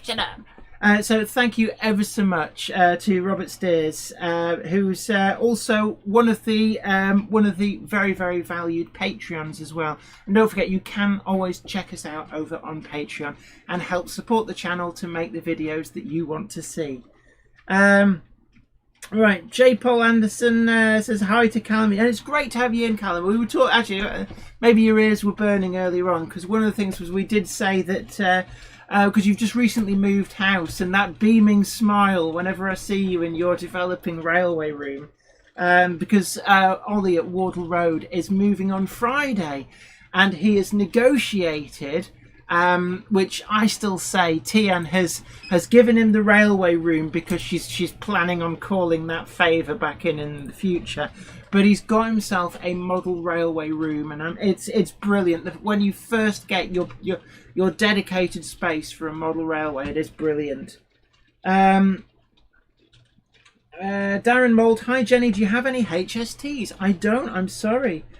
What's an HST? High speed train, even to Swindon 69. Pablo I'm going to say Alsacer Baron. This is an awesome layout. Thank you ever so much. It's just my little creation. Do we have the Weir Yard video? That face you were pulling. I'm trying to find. I've got a thing of the Monday Club, and now I can't find it. There it is. Yeah, right at the top. Yeah. Yeah, Patrick Webb, absolutely. YouTube is a fickle thing sometimes, isn't it? Absolutely. And sometimes we'll use the same settings from one live stream to the next, and it can have a completely different result with YouTube either saying, yeah, absolutely fine for adverts, or, ooh, not suitable for adverts. Garthian, as expected, has found the TARDIS, so we got that there. Let's try a different view. I've got no way of checking that the views come up because we're currently queuing up the first of. Actually, it has brilliant. Let's have a look. Richard Swiderski, yeah, everybody's been spotting it. Vobert Becking, this sign has sharp edges. I've seen. I'm sure it must have been Photoshop, but it said "Mind your head" on this sign. The best one I've seen is "Sign not in use." Worley So model. why is it that? Worley Model Railway Club says Hornby Magazine will provide a video for our event. Hornby Magazine have done some great work actually. Really loved the video that they did in conjunction with Rails of Sheffield for the launch of the improved precedent. Worley Model Railway Club says happy to join your stream if you want an exclusive. Yeah, that would be. We can sort something out if you send me a message. Actually, if you send the message to Zoe at zoerobinson.com, and that's Zoe spelled Zoe, so the European spelling of Zoe, then we can pick up on that, not a problem. Right, Growl the backward engage layout. Nick, you'll find the numbers will roll in for around a couple of weeks. It's what happened to me late back in last summer. SDJR7F88 says, shame the full show can't go ahead, but the virtual show will be just as great. And actually, we've kind of been forced to do virtual shows, but I think virtual shows will still run alongside conventional shows. And it's nice to see how versatile they've been and really great. Are we ready to show the first of the videos that people have been putting together? Ready when you are. This one is Rule 1 Model Railways with Western Parkway, a time-lapse of automatic running. Excellent, right. And somebody has said, yeah, North End Sidings Model Railway says Zoe used her stern voice. Have you done the sound just to make sure? Yes, the sound is off. Actually, this works really well because there's a lot of trains going on, a lot of action. Just as I say that. Oh, there we go. I love the track layer and the way that the trains really gracefully go through the curves and stuff. Stop it, cupboard monkey, otherwise no pizza for you. Ever. I do like the comment from Leslie Gilpin here. The advantage of virtual shows, no crowds. There is that, yeah. But the disadvantage is not chatting to people about what you're seeing. Graham Smith Thompson says, hi Jenny, for minimum 009, how about the Bachmann Thomas models? Actually, I've seen the Bachmann Rheneas and Skarloey turned back into the two prototype locomotives from the Talyllyn. Was it Fletcher Jennings that built the 042s? But they can be quite easily transformed into the Talyllyn originals. And yes, you're absolutely right. If you can get hold of Skarloey and Rheneas, they would make good models for... what's wrong? I'm just wondering, is there more to this model? Because it does look a bit like the trains go off round the corner and then come back. Oh yeah, I mean, I'm guessing that they do a full loop and What's there'll be a that fiddle. noise? It's just that locomotive on the overrun because it's on the slope. But yeah, brilliant. I'm really loving this. It's quite a relaxing way of watching trains go by. Yeah. And it's something that we put out for the first time in a long time. We did a trains going by video, and the love that it got was actually quite amazing. People just sometimes love to sit and watch trains go by. Yeah. So I'm loving the variety of trains there, because there's quite a lot going on. Okay, that's it. So, Right. jump back. I'm going to jump Everyone to... now got a chance to see your YouTube recommendeds there. well, the it'd be giant one at the top that just says issues. Rule 1 Model Railway says, of course, I love making videos for the community too. Yeah, and I think it shows. If you make a video because you love the content, it will come across.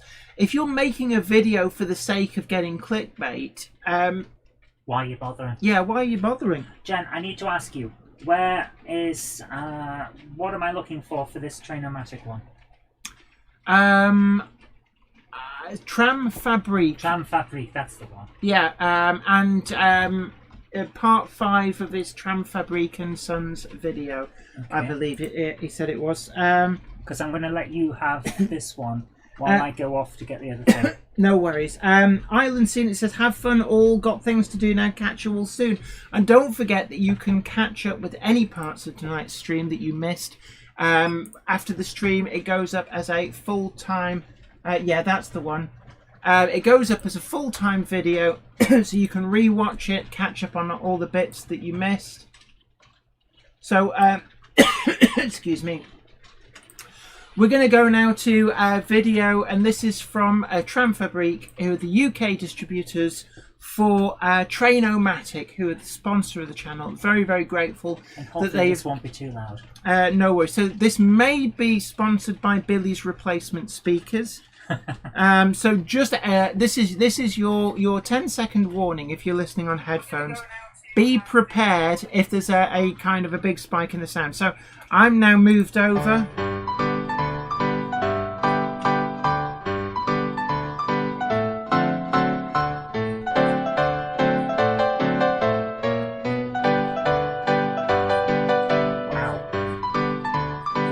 I'm loving this. I love the style.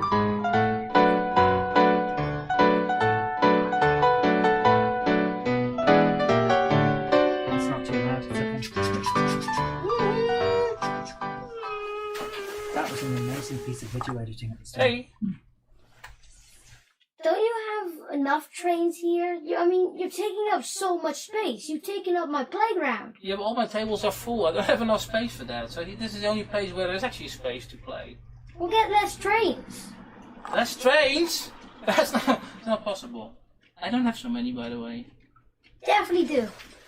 You're gonna have less. What do you mean? What do you mean with that?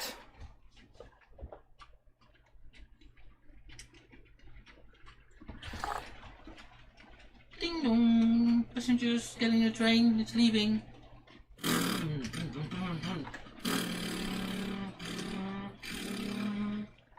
Dad! Dad! What? What is it? Come, I want to show you something. Oh, and bring the train. Okay. Alright.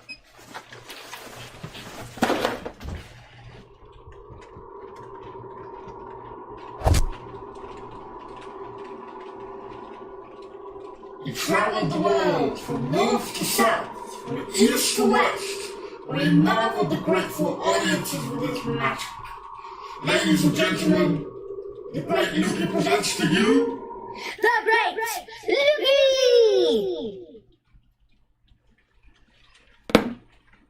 I just noticed I'm still on the screen. Can the Great Lucky invite you to put your toy on the podium, please? So?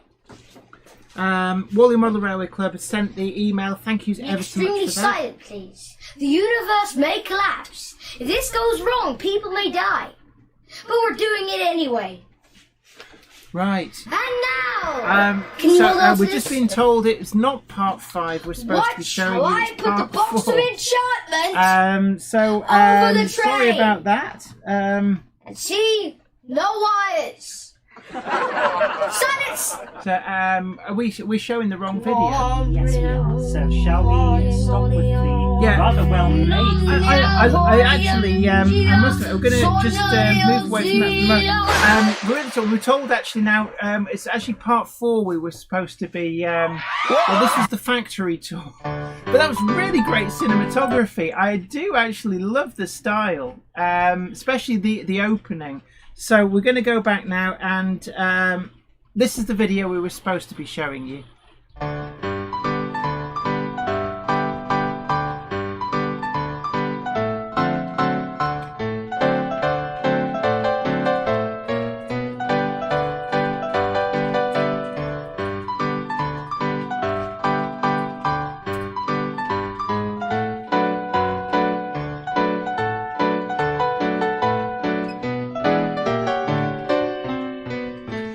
We don't have sound in here.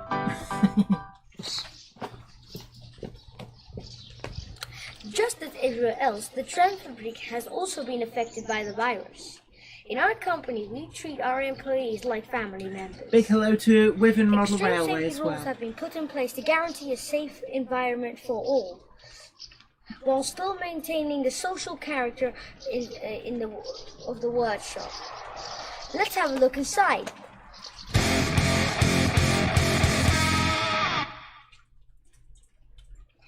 This is the design department. Our friendly colleague is happy to tell you about a new project that we are working on. No, I'm not. It's classified. Go away. Well, let's move on to the factory, where the assembly line is in full production. Ah, we are passing the kitchen. To stimulate integration of this Dutch company in the British society, we only serve our employees coffee, with milk of course. We are still working on some issues.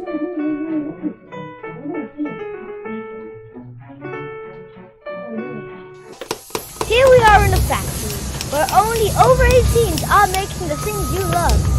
So you, sir, you seem pretty young. Who, me? Who, me? Okay. Heading over to the painting department. Are we making buildings now as well? What do you mean? What do you mean? No buildings are being made here. We don't do buildings. We do trams. We do. I'm making trams. I am. As a manufacturer of high-quality products, we use airbrush to spray paint our models. This is the only department that hasn't been affected by the virus.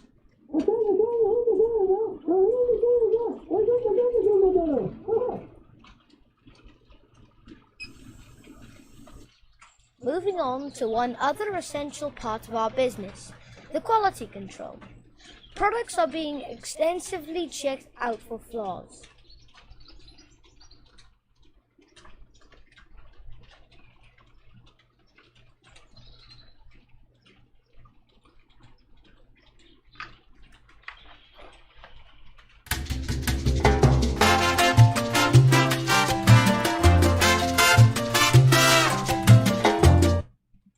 Last but not least important department is the accountancy. Here we make sure that we don't pay too much taxes. That we pay our fair share.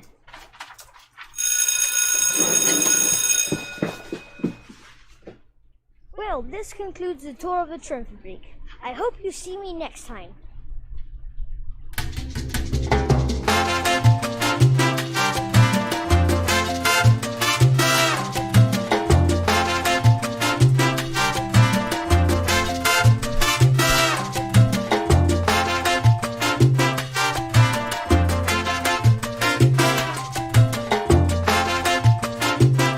Big thank you to Transferbreeze, who are the UK distributors for Train-O-Matic. So that was a little bit of a fun factory tour. So have we got some more of the layouts that people have been sending in? There will be, yes, and if you give me a moment I will find some. So what are we looking at here? I have to now find the buttons and we'll find them in a moment. So we're just looking through. We got Map the Dragon. Map the Dragon Railways. Map the Dragon Railways live by the sea. Actually, no. Was that the song you were thinking of? I'm not going to tell you the dirty version that I knew. Yeah, I think. Puff the Magic Dragon lived on a shelf. Yeah, you just keep that one to yourself. Okay. This one's Map the Dragon Railways, shunting on the Roger Bay. I've got to turn off the sound again. Yeah, and we're going to move over now. So we're going to enjoy. This is one of your videos that's been sent in. I'm going to go check on the You do that, yeah. How long is this video? About 3 minutes. Radio. So we've got a Hornby Sentinel shunter and plenty of farm animals there. Now, one of the things that I've been finding, I've been doing my 009 build, and I'm trying to get. So I was trying to get some sheep actually for the prototypical Welsh countryside. There's always sheep grazing. A lot of Welsh sheep farmers.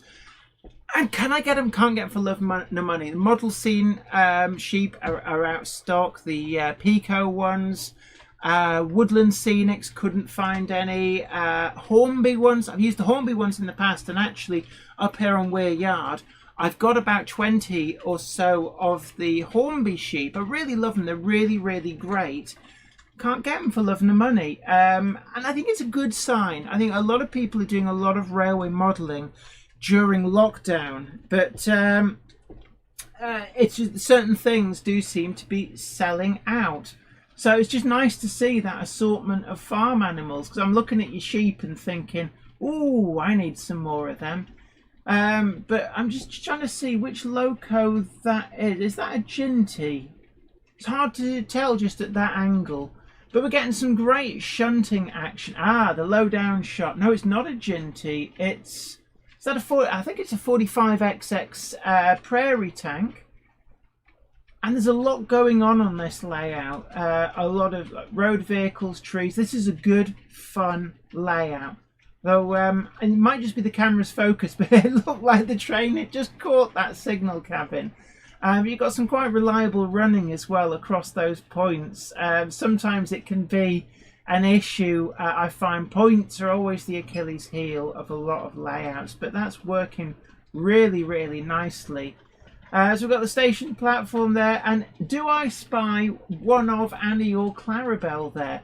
The Thomas the Tank Engine range does get around an awful lot.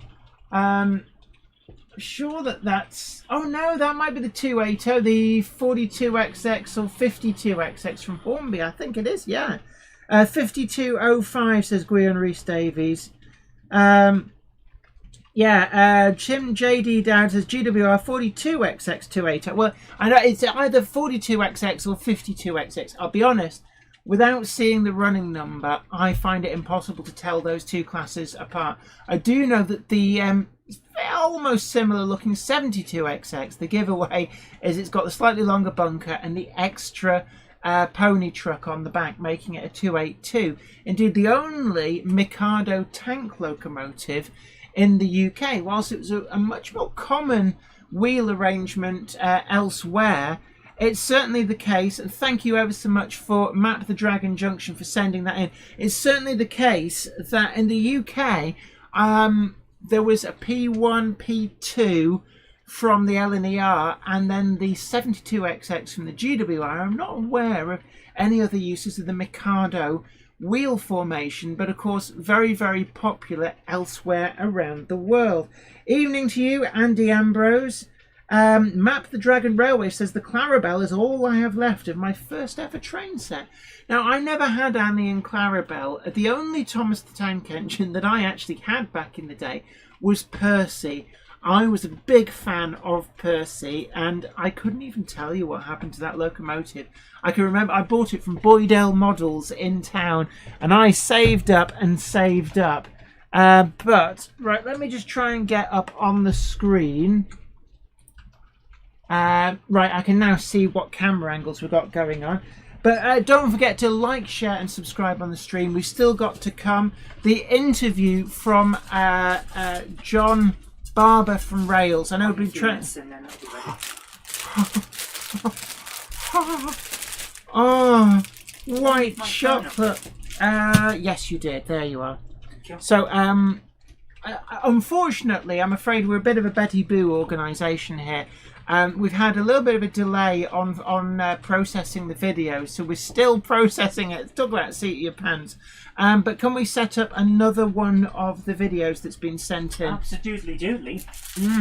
Whilst I stuff my face with white chocolate. But don't forget to like, share, subscribe. We did get over 400, but it's dropped off a little bit. Also remember, guys, we do have coming up the first running video from Jen's new 009 layout. Oh, I love white chocolate. Does it love you? Does it love you very, very much? Now this one's from Richard Swiderski. Excellent. And this is how not to video steam trains. This is 1 minute 21, so...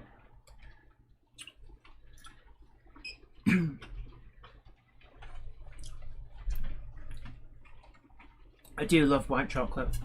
So we're all like waiting. It's like, oh, what's going to happen? How not to film? Are you going to get bowled by something going the other way? I believe that's the terminology. There's going to be something like a pacer. Oh, there we are. Oh, oh, oh, oh, oh. Look at, oh, he looks really annoyed up there, doesn't he? Oh, That was... but it happens to so many people. It's because it's even got a term. You're being bowled by another train. That is so good. But yeah, I can well sympathise there. It's like you've staked out your spot. It's like, right, you've worked it out. It's like, oh, and here it comes. This is great. Aww. And remember, guys, we are going long this week, so if you have to drop out, don't worry, you will be able to see it on catch up. So, are you back on the normal picture now, Jen? I am, yeah. North End Sidings Model Railway says, oh, denied. Denied. Ruben Ashwell says, darn it, London North Western Railway. So we've got a newcomer here, the Angel Share Model Railways. We've seen them in the chat before as well, but it's a newcomer to adding onto here. have we not seen any from them before? I think so. This one is smooth operation, working in the yard and station. Excellent. It's a long video, so probably won't see all of it, but let's give it a try. Okay, so let's see what we got here. I like that. Yeah. Nice bit of editing. Oh, a bit Goujon John there. I like that. Again, there's a lot going on. A lot of interesting track work. Okay, I'll be back. I've got to go and check on the videos.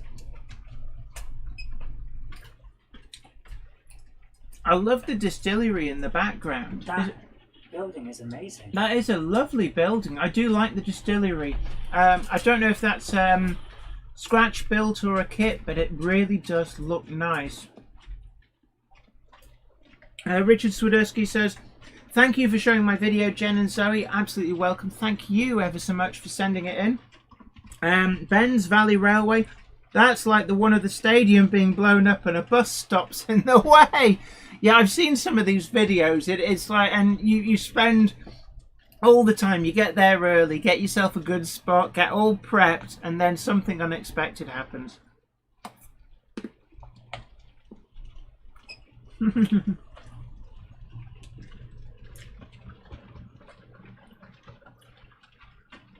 And Ben Tullett says, that's why I love the footbridge on our railway. We can see the steam trains running the Shakespeare Express services without issue. Sometimes you just have to take steps to... I would have said, actually, in that situation, it might have been, with hindsight, being on the other side of the track. That's the Hornby Ruston... the Ruston Hornsby Hornby 48DS Shunter. It's a great little locomotive. And I see as well you've got a cask load on the conflat that it comes matched with. And actually, if you get like a white metal load, it certainly adds the adhesion weight for that to get good electrical pickup. So that is actually a great idea, adding a cast metal load to that conflat. And you can see actually how reliably that is running through the points, because they are Insulfrog points looking at that, and that is running really nice and reliably. I like the Angel One. What was that? Captain Scarlet. I also like your use of the diesel refueling depot as well. Is that the Seeing Craft? It's certainly nice, and it's one that I'm already thinking about redeveloping the shed area down here. It's one of those things that when you build a model railway, sometimes you then come back and you think, I could have done that different. And the Bachmann Freightliner diesel refueling point, or that might be a Nightwing kit, I'm thinking of rejigging this area to incorporate something like that.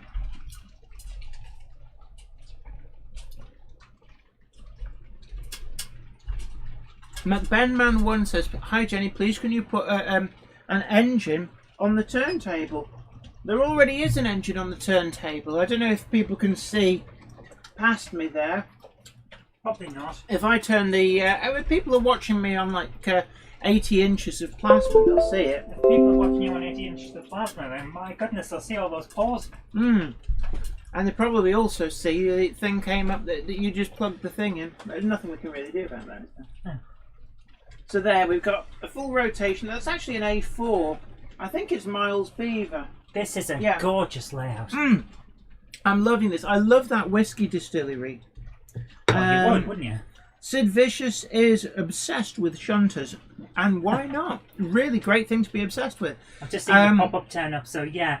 And Flymo Chairman 1 has shared the link to this video as well. It's about an 8.5-minute video, so I'm really enjoying it, actually. So now everyone knows what I name all of my external drives. Well, they may not be any the wiser for the actual naming system. Right, let me just find the Coke. But yeah, I love that brewery building. It's a great centerpiece. I love the way the track actually goes through it. So it's really, it reminds me of an actual whiskey distillery building somewhere in Scotland. I couldn't tell you which one, but I have seen photos. Right. So don't forget as well, like and share this stream. I know it's starting to get a bit late. It is a school night for a lot of people. Not for me though, because I get tomorrow off. Yeah. Well, I say tomorrow. So, I now need you to jump back and talk for a bit while I fiddle with the computer on. Right. So hopefully we are setting up the interview, part 1 of the interview with John Barber. Now, I've been really excited by this. Major coup to be able to spend a bit of time chatting with John Barber. I know he's a very, very busy man, but he's so passionate about trains, and being in the industry for 50 years, seen a lot in that 50 years. And you would have thought that 50 years of retail in the model railway business would be hard work. He's done so many swap meets, trade shows, thousands of them over the years, a lot of mileage, and he says it's really hard work doing them, but it's very fulfilling as well. And I still saw in John during the interview that amazing passion for the industry, for the hobby, and it's quite clear to me that there's the magic is still there in rails, and they are going strong. So it was really, really great that John took a little bit of time out of his day to speak to me over Zoom and allow me to put a few questions to him. And we talked about a variety of things, but you'll see it coming up in the video. We've broken it down into 3 parts because it is quite long. We've had a few issues with processing, so the Cupboard Monkey has been delayed by several hours due to computer hardware glitches. We do seem to struggle with that, but we finally got it nailed down. That's because I do the same thing as Tram Fabrique when he was making that stuff in his video, hitting it with a hammer. I'm pretty sure I'm not supposed to do computer maintenance that way. Yeah. Oh, the old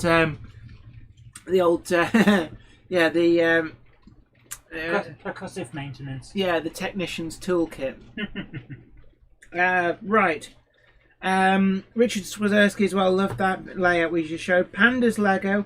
If it wasn't for YouTube random recommendations, I would not have learned of how interesting model trains actually are. And it's something as well I actually talked to John about, is that there's so many new people coming to the hobby. It's great to see. And I know that it's been such a horrible year for so many, but if we can look to the good side of it, what we've seen from that is a lot of people either discovering a new hobby in the form of model railways or rediscovering a hobby that they may have had in their youth. And it's been a really important hobby to help get people through these difficult times. It really is. I've rediscovered my love of making little models, which is quite nice. And if people are coming in with new ideas as well on how to do a model railway, then everyone benefits from sharing that information. Peter Leyland, this guy likes shunting as do I. I can't see what is being used to uncouple the stock though, but effective. I'm one of the people, I must admit, I get very bored very quickly with shunting, which is why I love Weir Yard, because you can just let things run. It's why I absolutely adore the DCC Concepts shuttle with that we've got going on. There's a Class 25 shuttling. There's also the Class 43 as well. So let's just make sure that camera comes up. Oh my goodness, we got a bit of static there. Yeah, just a bit. Flymo Chairman 1 as well. Thank you ever so much for sharing the link to the Facebook page. Don't forget to head on over there, check it out. You can also post there links to your YouTube channel. If you've got new videos coming up, do share links in there as well. It's great to see the progress people are doing at the moment. Ben Tollett says a certain famous musician also raised an interest of people in the hobby. That is pretty good, actually. Jen, what's on your wall talking about this famous musician? What have you now got on your wall? Oh yes, I've changed the album cover. We have talked a little bit in the past, and thank you ever so much for the not prompt in any way segue. But on my wall, you never normally see it in shot. You see it in some of the other videos. But I have changed the album cover. So what I thought I would do is I would pay homage to one of the most famous railway modelers. So I've had to delve through my record collection. Actually, because it's winter, I actually left the LP in so I knew where it was. But Rod Stewart, Sir Rod Stewart, I've picked out the LP Atlantic Crossing, which I believe this has got Maggie May and Sailing on. So we've got, don't recognise, they're not big name track. No, it's got Sailing. Oh, it's not got Maggie May on, but it's got We Are Sailing, We Are Sailing across the earth. Anyway, yeah, I'm afraid there's a court order which says you're only allowed 3 seconds of my singing before it becomes intolerable. But this is in tribute to Sir Rod Stewart, and of course, if Rod Stewart ever gets to watch this, I'm sure he's way too busy, but should he ever watch this, thank you ever so much for the music. I would love to interview you at some point. Have Zoom, will travel. So I'm going to put that back. And I noticed that the Cupboard Monkey is currently setting up that much anticipated interview with, I was going to say with Rod Stewart, I wish. That would be an amazing coup for you. That would be, actually. So let me try and... It's okay, Jen. You just keep going with your destroying everything inside. Yeah. Jenny is currently breaking everything. If you hear those clicks and bangs, that's because Jen... I thought for a second there everything was going to break after you shook it. No, okay. no. Okay, on video 1, Jen, is the interview, but on video 2 is your special video. Oh, my special. So, shall we have video 1? So, this is my own contribution to the Virtual Model Railway Exhibition. Which one are we having first? Video 2. Let's do it. Oh, no, actually, no. I've been trailing ahead the John Barber interview. So, let's actually go for the John Barber interview. So, do we need to fiddle with the sound at all? Nope. So, this is part 1 of my interview with John Barber of Rails of Sheffield. So, a big welcome to John Barber from Rails of Sheffield. Thank you ever so much for joining us. And I've got a few questions for you, and I'm sure that the viewers as well, really interested to hear from you as well. So, the first question, of course, we're going through this pandemic. It's unprecedented times. And I'm just wondering, how has the lockdown affected sales for you?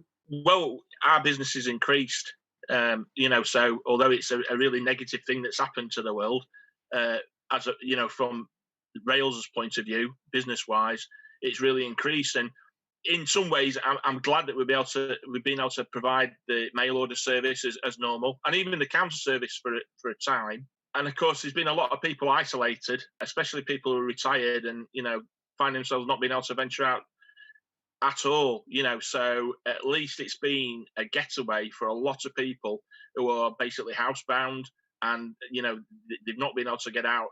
Doing a model railway is a really good medicine, I think. I know it's certainly something that some of the feedback I've had on the channel is that people really value the hobbies whilst they're either furloughed or, there's no social activities outside of the home. And I guess you've seen such a massive boom for the hobby. And I mean, do you find that there's a lot of new people coming to the hobby, or is it people who have always had a model railway interest? Absolutely both. I bet you've noticed it even on all the forums that, there's, yours included, of course. It's, the attendance and, contributions by lots of people seems to be increasing all the time. and we found that in the shop, and we found that online, and to answer your question, yeah, new people coming to the hobby, which is fantastic. That really is a drive for us, and that's going to keep the hobby in good standing for years to come. And while people are coming into the hobby, it means that people, retailers such as myself, and manufacturers, if the money's flowing through, then the investment can continue.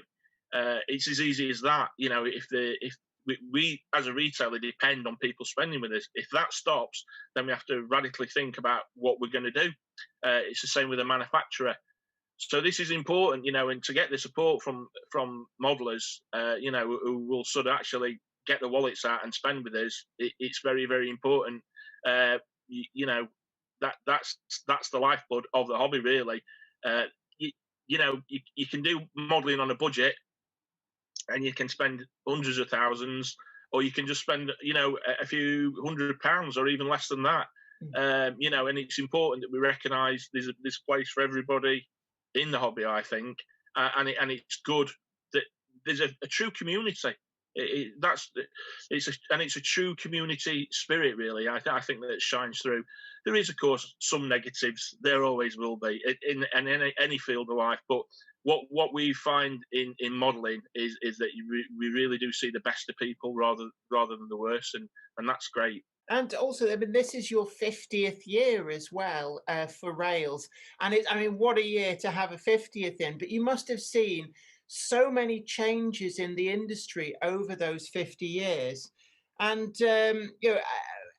do you feel that those changes have been for the good? Have you seen such a radical shift over those years? Yeah, I'm sort of privileged, really, to seeing the highs and lows in the model railway world. I remember going back to when we had the first shop on Chesterfield Road, number 35. I remember my dad buying when Palitoy, who did mainline and airfix, were closing down, and he was buying up tons and tons of stock. We were selling wagons at like 75 pence, and a coach would be about £2. I remember we were selling the Airfix 4Fs and Royal Scots. I think they were £7.95 each, and there were hundreds and hundreds of them.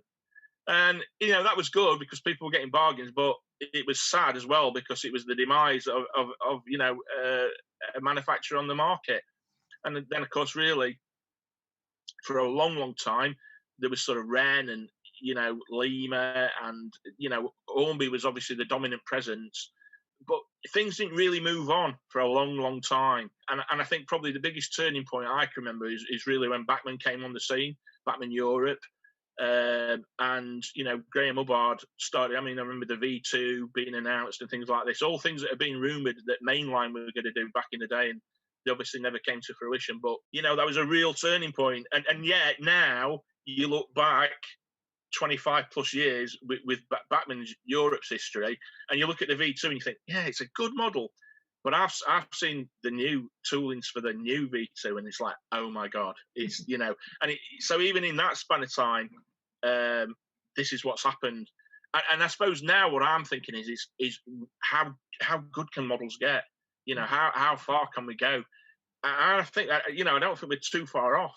Because you go back 10 years and look at models, and you think, yeah, there's room for improvement. But I think we are getting to that stage now where we are raising the bar considerably, and it's like, how are these models that are manufactured now going to be bettered in the future?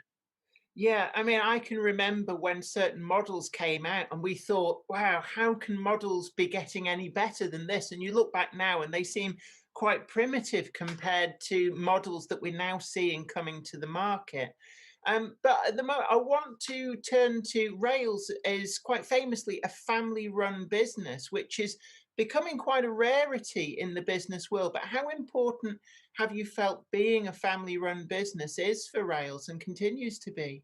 Well, of course, you don't plan these things. It just happens that we are, my dad, he had, historically in our family, we had grocery shops. And when he got out of that business, he wanted to keep his hand in with model railways because he'd sold them out the little back stockroom at the grocery shop.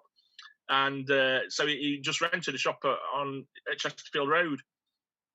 And it was only open on Tuesday and Thursday evenings, 6:30 till 8 in the evening, and Saturday 10, well 5. All the rest of the time it was shut.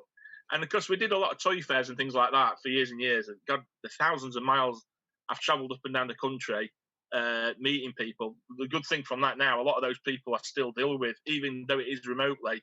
You know, I see a name, or you know, Tracy will say, "Oh, Mr. So-and-so rang up and said he used to deal with him at Boris St Edmunds Toy Fair," or something like that. And I say, "Oh yeah, I remember." You know, so that's nice. But you don't do as much as face to face. Obviously, the exhibitions is the main thing. But yeah, so it's just as a family business, it's just organically. So getting back to what I was saying, so my dad just opened those 2 evenings a week, 2 evenings out of the week, and then on Saturday. And when I left school when I was 16, I had no idea what I wanted to do. I said, "Dad, I fancy opening the shop full time. What do you think?" He says, "Well, you can have a go if you want, John, but I don't think you'll do the business to make a living out of it." I suppose the rest is history. So yeah, but it's nice now. I mean, you know, 3 of my nephews are in it. My wife's in it. My brother-in-law's in it, and a lot of the staff. Even, you know, one of my closest friends, Ian. You know, he's worked with me 30 years. You know, so it's really great. And how quickly was it obvious to you that it was going to be a success? I mean, how quickly did you prove your dad wrong?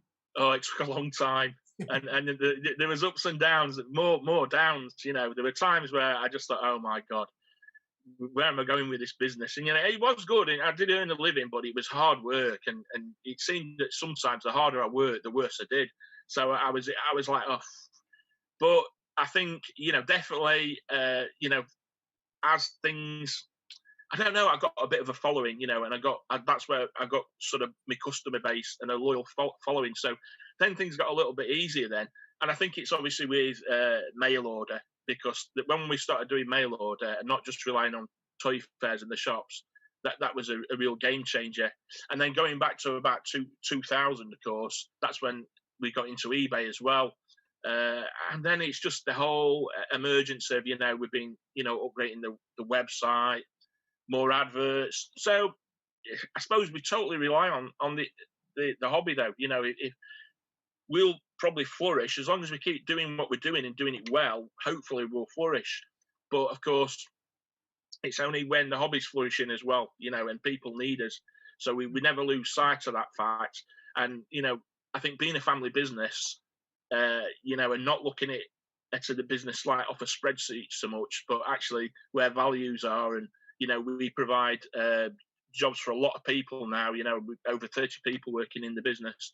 It's very important, and you do feel responsible, because there's a lot of people that you're helping to put food on the table for. It's like any business, and I really, my heart goes out to all these small businesses that aren't doing well at the moment and are struggling and are being, you know, furloughing staff. It's hard times, really, but you've got to keep cracking on, you know, and you know, we've got to do our bit, and so as everybody else. So a big welcome to John Barber from Rails of Sheffield. Thank you ever so much for joining us. And I've got a few questions for you, and I'm sure that the viewers as well, really interested to hear from you as well. So the first question, of course, we're going through this pandemic. It's unprecedented times. And I'm just wondering, how has the lockdown affected sales for you? Well, our business has increased. You know, so although it's a really negative thing that's happened to the world, you know, from Rails' point of view, business-wise, it's really increased. And in some ways, I'm glad that we've been able to provide the mail order service as normal, and even the counter service for a time. And of course, there's been a lot of people isolated, especially people who are retired and, you know, find themselves not being able to venture out at all, you know. So at least it's been a getaway for a lot of people who are basically housebound, and you know, they've not been able to get out. Doing a model railway is a really good medicine, I think. I know it's certainly something that some of the feedback I've had on the channel is that people really value. So a big welcome to John. So apparently we've looped. One of the things that we've noticed is that it doesn't seem to be possible to actually play the video. Hold on, we don't need echoes. Yeah. For some reason now we've lost the cameras. So let me try and... Actually, I think we just about... Sorry about that. We didn't actually mean to play it on a loop. We are here. We just hadn't noticed that. Yeah, but look, that's part 1 of the review. Unfortunately, is there a way to stop it from auto-looping? Yeah, there is, but I didn't. Yeah. Right, so since we've lost the videos, why don't we go straight into the special one that I made that you haven't even seen yet? Yeah, we have lost all... Oh, apart from that one. Right, so is this... Which button am I pressing? Video 2. Video 2. So stand by, everyone. This is my own contribution to the Virtual Model Railway Exhibition with some exclusive first running footage from Project 009. Now, we're still showing the actual building videos, so don't be shocked if you see it in the view that you see it in this video, and then Friday's video, it's like, hold on, it looks like a pile of mashed potato. We're 4 videos ahead in the filming, so you're getting a sneak peek. So without further ado, here we go.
So there we have it. Are we...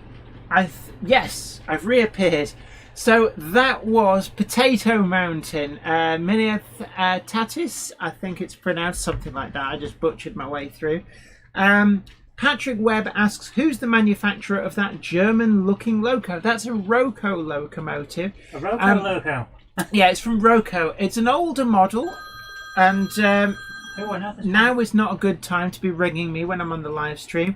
But it's a model from Roco, and it's a loaner from Les Cliff, big time fan of the channel, helper to the channel, and I've been using it as a test loco, but I've actually really fallen in love with that loco, and it's one that I am inclined to try and look out for one of my own. I really do like it. But that is the 009 model. So there you are. You've had a sneak peek of why has this gone? What's wrong? What's the matter? I'm dealing with stuff. Don't worry about it. No, it seems to be looping again. Are we at? Why is it playing for a second time? It shouldn't be. Right. There's something weird. I'm not touching anything, and the lights are all moving around on this. Okay. It was lit up video 2, and then the JK logo just moved itself to number 2. But... Yes, because I was editing what was on those things. Just. Oh, right. Yeah, I've set up so that they don't loop when they play the videos now. Oh, well, that's good. The interviews with John, part 2 is on video 1 and part 3 is on video 2. So we're just talking about... I'm trying to teach Jenny how the technical stuff works. Basically, monkey press button. Yeah, monkey press button, monkey do things. Techno Luddites sit here and go, Wasn't it all just easier when all we had was typewriters? Yes. Jenny is an intergalactic techno weenie. Yeah, techno weenies represent. So I don't know whether we're gonna. Have we got any of the cameras back? No. Let me just try and force that camera to work. Come on. Wow, that's an interesting comment from Sid Vicious. Apparently South Korea's hypertube has hit 621 miles an hour running in a vacuum. Really? Because they were saying There's no air resistance, is there? You're not on screen now, you've broken it. Yeah, just give me a moment, people. I'm going to have to reset it because despite my warnings, the cupboard monkey still managed to just turn off. Managed to actually do it so that it all broke. So, right, that's fine. They're all switched off now. This is a little workaround that I was telling you guys about. That's your wonk around. Yeah. So I'm just going to cycle through all the camera views. And right. So hopefully when I turn them back on, we will be back up and running. North End Sidings asks Sid, was the vacuum that they were running through a Dyson? Hey, well, they've got good sucking power, it has to be said. Did you just say on live stream that Dysons suck? Yeah, for some reason now, we've got... You've broken it. No, I've just, for some reason, the Me camera's not working. Sorry, So- we didn't need to see you.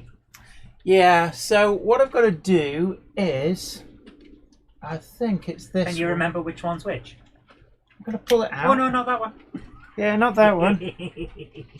So, just... Just go to the intergalactic Jenny cam. Yeah, so I'm sorry about the technical difficulties. Do we have some more of the videos that people have sent in? We do, but you're on them. Remember? What do you mean I'm on You're them? on in the bottom corner. Yeah, don't worry. I'm not worried. Don't worry. Yeah, right, so... We've got plenty of videos. Will I reappear on the screen? There's a Boom! lovely quote here. North End Techno Sidings weenies. Model Railway. Good sucking power. Jenny Kirk 2020. Hey, that's cheeky. Right. Okay. Michael Pollitt says, "Hi Jenny, I have a Roco Pacific. Does anyone know how to adjust the volume? Been to Arcadia time and Trevor can't sort it. Anyone know? I can't help you, but big shout out to Tim and everybody at the Arcadia posse. Because of lockdown, I've just not been able to go there. But are we ready now for we've We got are, a video? and I love this one. This is Chris's Trains Oh, with yeah. Hornby Steampunk glowing coaches. And this is a really, Look really at that. really excited by this. So we're going to switch on over, and this is another one of the videos that's been sent through to Zoe at zoerobinson.com. I love And- this already. Look at those lights. It looks brilliant. There's so much Oh going my on. goodness. Yeah, it's a modified Hornby steampunk locomotive. Oh! Oh my god. Hey! Jen, that is Oh. amazing. We need some. That is good. I have to point Laurie Calvert this way. He's the designer of the steampunk stuff. I love it. But that really does work well. Have you posted a link to this video to Hornby on social media? Because they will share it. And they have a lot of subscribers, believe There's me. a party in that Yeah. coach there. And everybody's invited. Yeah. Send a link to this video to Hornby on their social media and they will share it out there amongst all the subscribers. That is really, really good. Given that this is steampunk, what kind of music do you think they're dancing to? Do you think it's the can-can? No, I know that they're probably going to be watching Space 1899. Will they be doing the Charleston? No, the Charleston would be a bit later, wouldn't it? Yeah, Shanghai 264359 says that looks a fun layout. Yeah. But yeah, Patrick Webb says you should post that. They'd love to see it. Definitely. Simon Trains MRS. Also, any news on the steampunk figures? I've seen that the prototypes have been shown. I don't have a release date, so I couldn't tell you. But certainly, I'm loving the party going on there. But right, I think Crossways Point Junction is very eager for you to play his That's video fine. as well. If you jump back to the screen and see whether anything's there. Because we just don't know anymore, do we? Oh no! You've broken it again. What have you done, woman? I don't know why. It's not even coming on. Press another button. See if you can. I'm this awful feeling like. We've got one on. That's fine. No, I'm just thinking I haven't turned it back on. That's why. Well, that's what happens when you're a Numpty Dumpty. No, Techno Weenies represent. Right. No, so thank you ever so much for that. You're not a Techno Weenie now. You're just a Numpty. So bye to Lettuce Train's got to go. Patrick Webb says Victorian music. Oh, who's the guy the gentleman rapper? There, he's actually pretty good. Yeah. Who was eager for theirs to be shown? That was. Let me just double check. It was. Where's it gone? Crossways Point Junction, I think. Big hello to SF Ratton, New Zealand. Crossways Point Junction. Oh, Jan, look at the screen. I think it's Tim Condrup. Or am I think. Have I picked correctly? Don't know, it doesn't tell me. When it knows. Well, Tim's up next. So we've got Tim Condrup up next. Sorry, Crossways Point Junction. We're just checking, and we will play through all of the videos that we've been sent. But I love the livery of this Bachmann Class 8. I remember it in the catalogue, and I think from memory, it's the oldest still in service Class 8 at the time, and it was painted, into this special heritage livery to commemorate this. But we've seen this this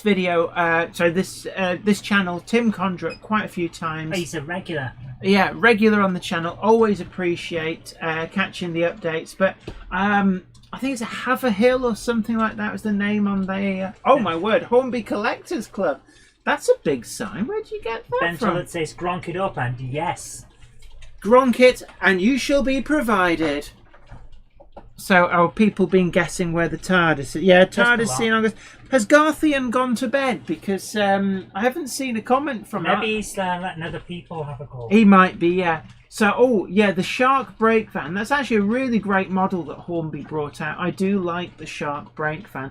And you're going for the Brake Van record that I set with the Garrett.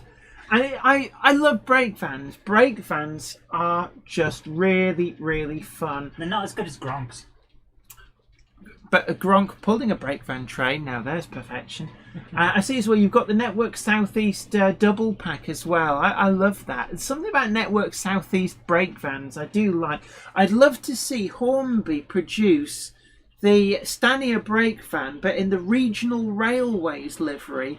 That there were a couple of them that were, I think they were kept to be used as brake translator vehicles or coupling translator vehicles for moving regional railways, DMUs and stuff to and from works. There's also a Merseyrail liveried one as well, which is quite an interesting one. Patrick Webb has an important question that must be answered. But what about cabooses? Do you appreciate them as well? I do, actually. Have you ever seen inside a caboose? A caboose is really, really impressive. The accommodation that they got in there is really great. Is your caboose loose? Yeah, I was going to say that. Let's have a look. Yeah, Peter Leyland says that is a London and North Western Railway web design coaling stage. Excellent. And Simon Trains MRS says, love the Shark brake fan. Richard Swiderski also spotted the low-flying Messerschmitt ME190. Okay, I've taken the chat off the screen because people kept asking if we could show the turntable. So if you'd like to just point it out where it is on the screen at the moment. Right, so the turntable, when I turn the thing, you will see in the top right, you will see Miles Beaver going round. And hopefully you can just about see it. Normally that's hidden behind the chat. So that's the shed area. And the turntable is powered by a Meccano mechanism. Now, as a child, one of the things that I had was an awful lot of old second-hand Meccano, and I used to love making mechanical creations out of it. And when my dad pulled it all down out of his loft, he said, "I'm having a clear out. Do you still want this?" There was this big box of Meccano. And I thought, oh, perfect. I'm putting a turntable in. That would be perfect for making a mechanism. So underneath here, there's a whole series of brass Meccano gears and linkage to connect this little handle that I'm currently pumping away on to the turntable and to gear it down so that the turntable goes round with a suitably sedate speed. But there you are. Are people bored of my turntable spinning? Dan, do we have another part of that interview? Yes, I believe we do, because, yeah, we really want to break the cameras. So, chat's back on the screen. So, which button is it on? 2. Oh, you could have put it on 3. No, 1 even. Video 1. So, video 1. And it won't loop this time, because I know people showed concern, as did I. Right, so we're going over to part 2 of our interview, very kindly given earlier today, with John Barber from Rails. And recently, Rails has kind of taken the leap into commissioning your own models. You've got the Terrier and the D-Class from Daypole. You've got the Northeastern Rail Car, the Kerosene Castle, both from Hellion. How important has this been to make this leap? And is there anything in particular that's brought about this development? I mean, you've also, some of the announcements are just, they've blown the modelling press away. They've blown the modelers away, like the improved precedent that you announced a few days ago. Have you felt the need to do this as a business because of changing market conditions? Or is it down to just a case of seeing what you can bring to the market yourselves? I think it's just seeing opportunities and actually enjoying what we're doing. So we don't. You have to put your business hat on now and again, and look at things from a monetary point of view. But a lot of the time, it's just because we're enthusiastic and we want. The best thing for us is to bring a model to the market that modelers want, and that gives us a buzz, and people ringing up excited. Like they have recently with the precedent, we've had people saying, "Oh, it's £220." It's like you're pricing people out of the market. Well, I can assure you they're selling like mad, and we're even shocked at how well they've sold. But we're not just about.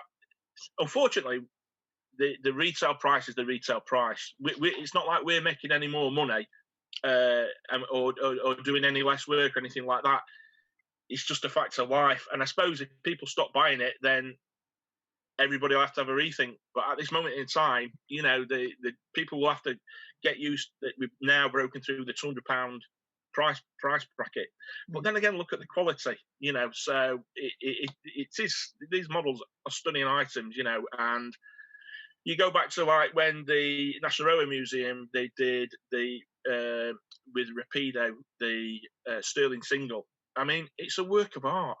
Try and buy one now. You can't buy one, and if you're lucky enough to locate one, you probably pay double what they were originally selling them for. Yeah. So the market has spoken, and it's not like we're not interested in people who are on a low budget. But far from it, and we've got things that we're developing now at the cheaper end of the scale because we don't want to cut anybody out. We want to, we're also looking at the moment, we've currently got in development O gauge and N gauge. It's not just about the double O gauge. We've got some fantastic double O gauge things coming through.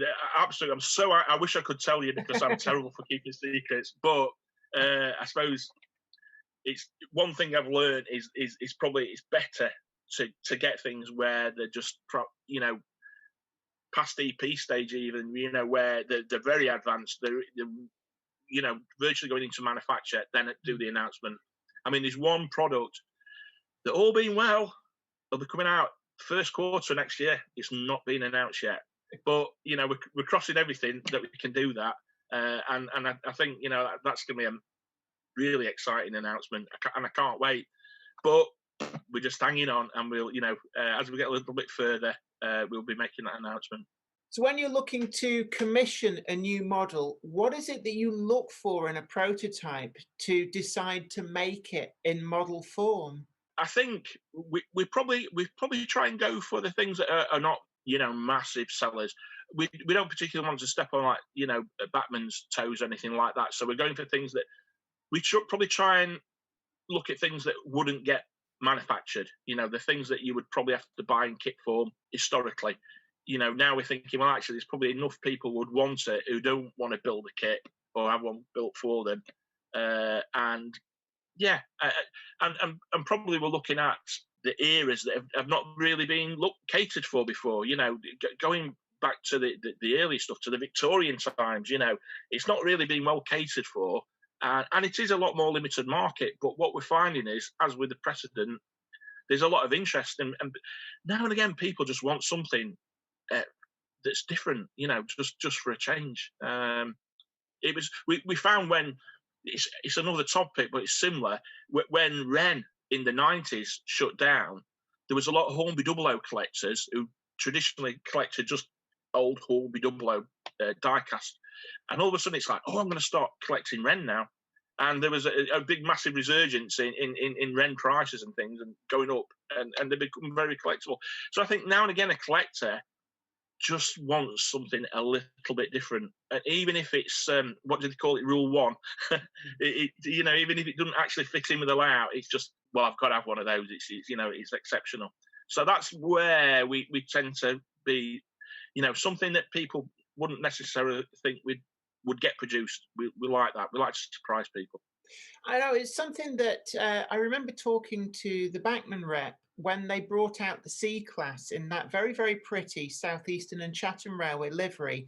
And it almost felt like for a great many years, manufacturers have been saying, well, we keep telling people there's no demand for it. And yet when they made it, suddenly it opened up this huge new area of the market. And have you found that sometimes when you're announcing what you consider to perhaps be a very niche model, it actually turns out to be potentially more successful than the mainstream catalogue items? Yes, you would think that. And I mean, with the 812s we're doing with Bachmann, the Macintosh 812, I mean, obviously the Caledonian livery, it's such an attractive livery that you can imagine the advanced sales we're getting on that is far above the black versions. I mean, there's a lot of black locos out there in BR and LMS, and lovely they are. They're a bit boring, you know, so I get shut down for that.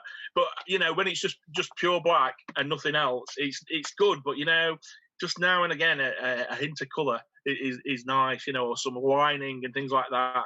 But I mean, yeah, South East Chatham livery, Caledonian Railway livery, two fantastic, you know, liveries, and yet there's not much on the market to, you know, I don't think the market would take tons and tons of South East Chatham or Caledonian, but there's certainly room for, you know, some examples of locomotives. So when you're commissioning models, roughly how long does it take from that first seed of an idea that this is something we want to do in model form to the point that it's in the shop and people are able to buy it? What sort of timescale are we looking at on those? Best case scenario, I think you'd get, and I think this would be sort of an industry standard, it'd be probably about 18 months. If things don't go right, probably up to double that. So you're sort of talking anything between 18 and 36 months, I'd say. Just depending on, because obviously you go through all these processes. Just at the moment, something we're working on has had a slight hiccup. That it's just taking extra time to make it right. But the thing you can't do, well, unless you're a fool, is bring things to market unless they're perfect, you know, because it's just a false economy. So sometimes you just have to wait that bit extra, and that's all you can do. That's why I like the way that Bachmann have recently adapted. They're just doing the announcements quarterly, and then, you know, and then they say, right, and in this quarter all these items should come, and people.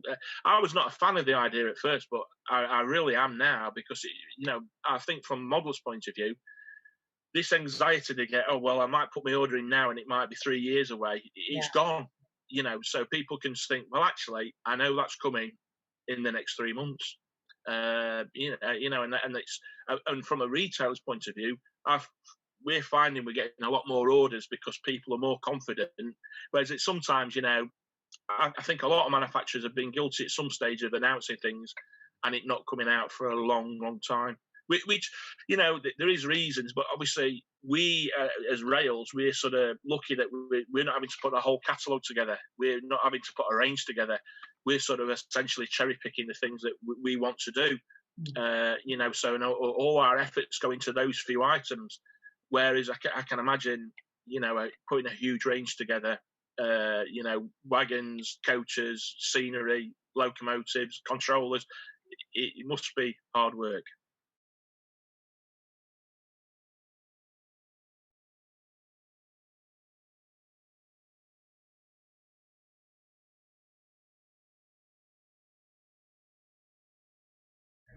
So we're back up, and a big thank you to John Barber from Rails of Sheffield. That's part 2 of the interview, and for some reason, I know the reason. Basically, just I've got to do this every time because it keeps breaking. So I'm just going to try and reset the cameras. Anybody who uses OBS will sympathise greatly, I suspect, because this is it seems to be a limitation of OBS. So I'm just going to cycle through the different cameras just to, and then I'll go back to that one because I can then turn the cameras back on. So just bear with me, the Cupboard Monkey is rushing up. And I'm sure that we've got some more of your videos. We do. We have many more. And I wasn't rushing anywhere. I was just waiting for you. Yeah, hopefully. There we are. Yay, we're back. But another big thank you to John Barber from Rails. We're probably going to be running until 10 o'clock tonight.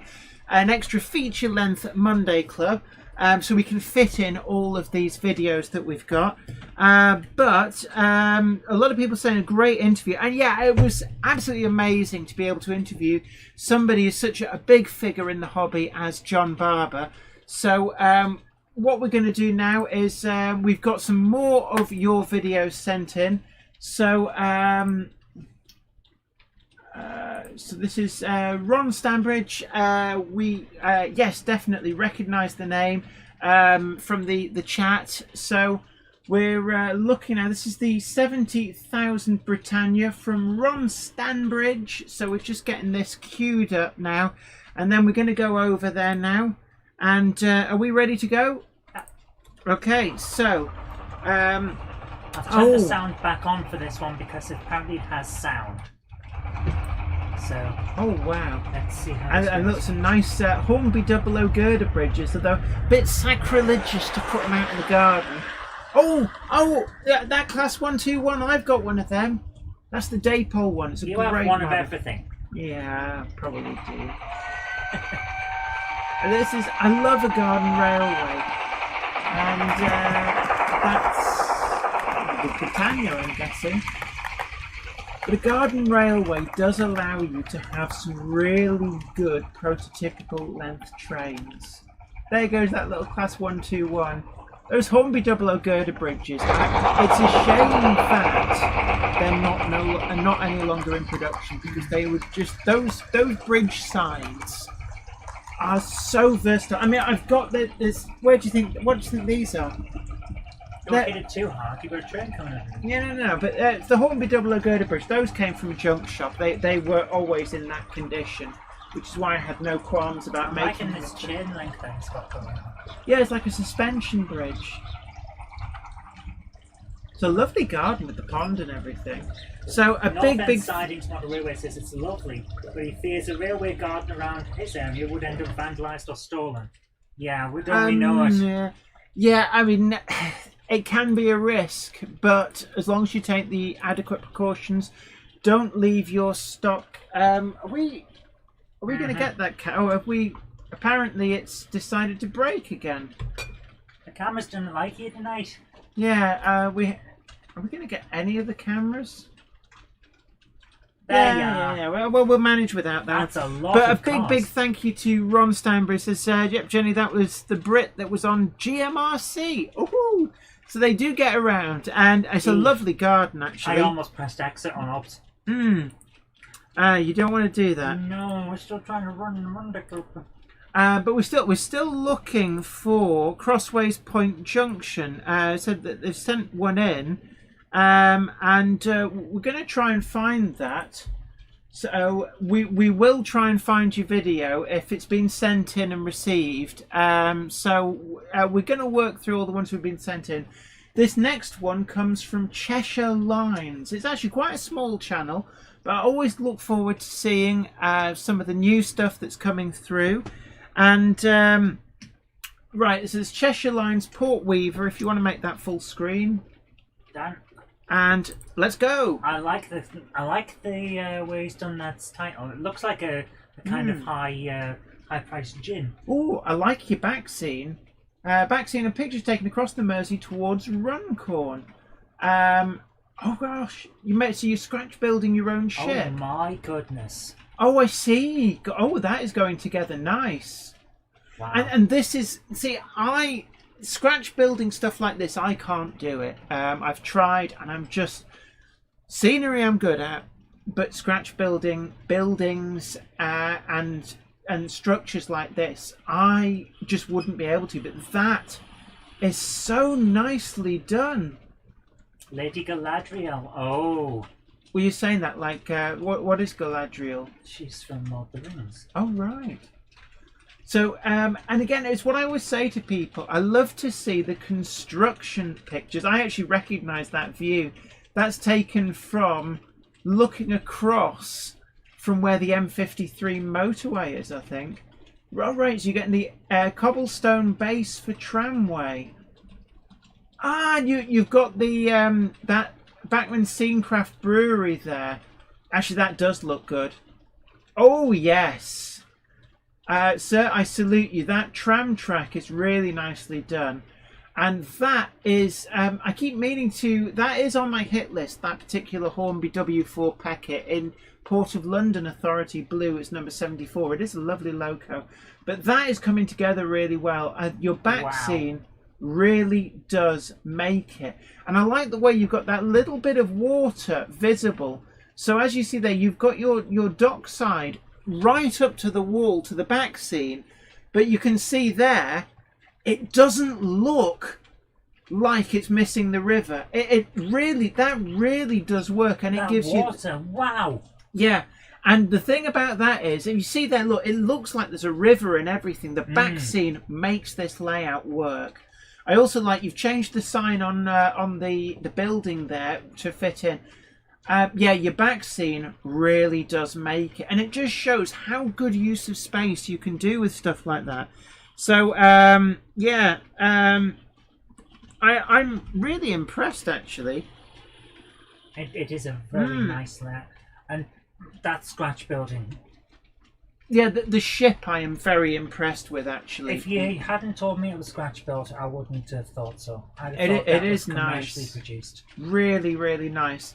I think this dock scene is so nicely done. So the warehouse building actually hides the fact that the track goes all the way through, and you're using the automatic shuttle. Really, really useful. And yeah, as you can see here, it just adds so much. And that's one of the model rail Bachmann USA dock tanks. They're a lovely, lovely model.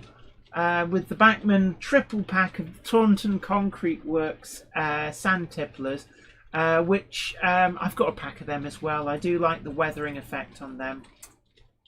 But that does work so well. And of course, the more that operates, the track will kind of bed in. And you've lit everything up as well. Wow!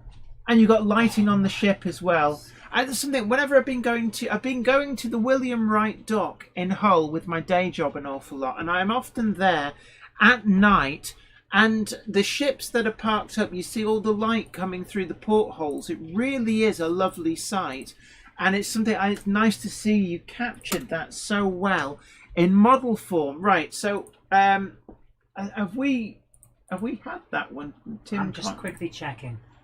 I think we have. Tim Condrup, if it's the... Oh, no, I don't think we've got this one. No. And this is Shanghai 264359, and this is the cavalcade of European passenger trains for Jenny's Monday Club. So we're going to move over and let's have a look. So we the Crocodile, and a locomotive that I really do like the look of. Is it snappy? Yes, it is a bit. That is a lovely model. Really is. I always love this. And this is the layout with the disguised controller as well.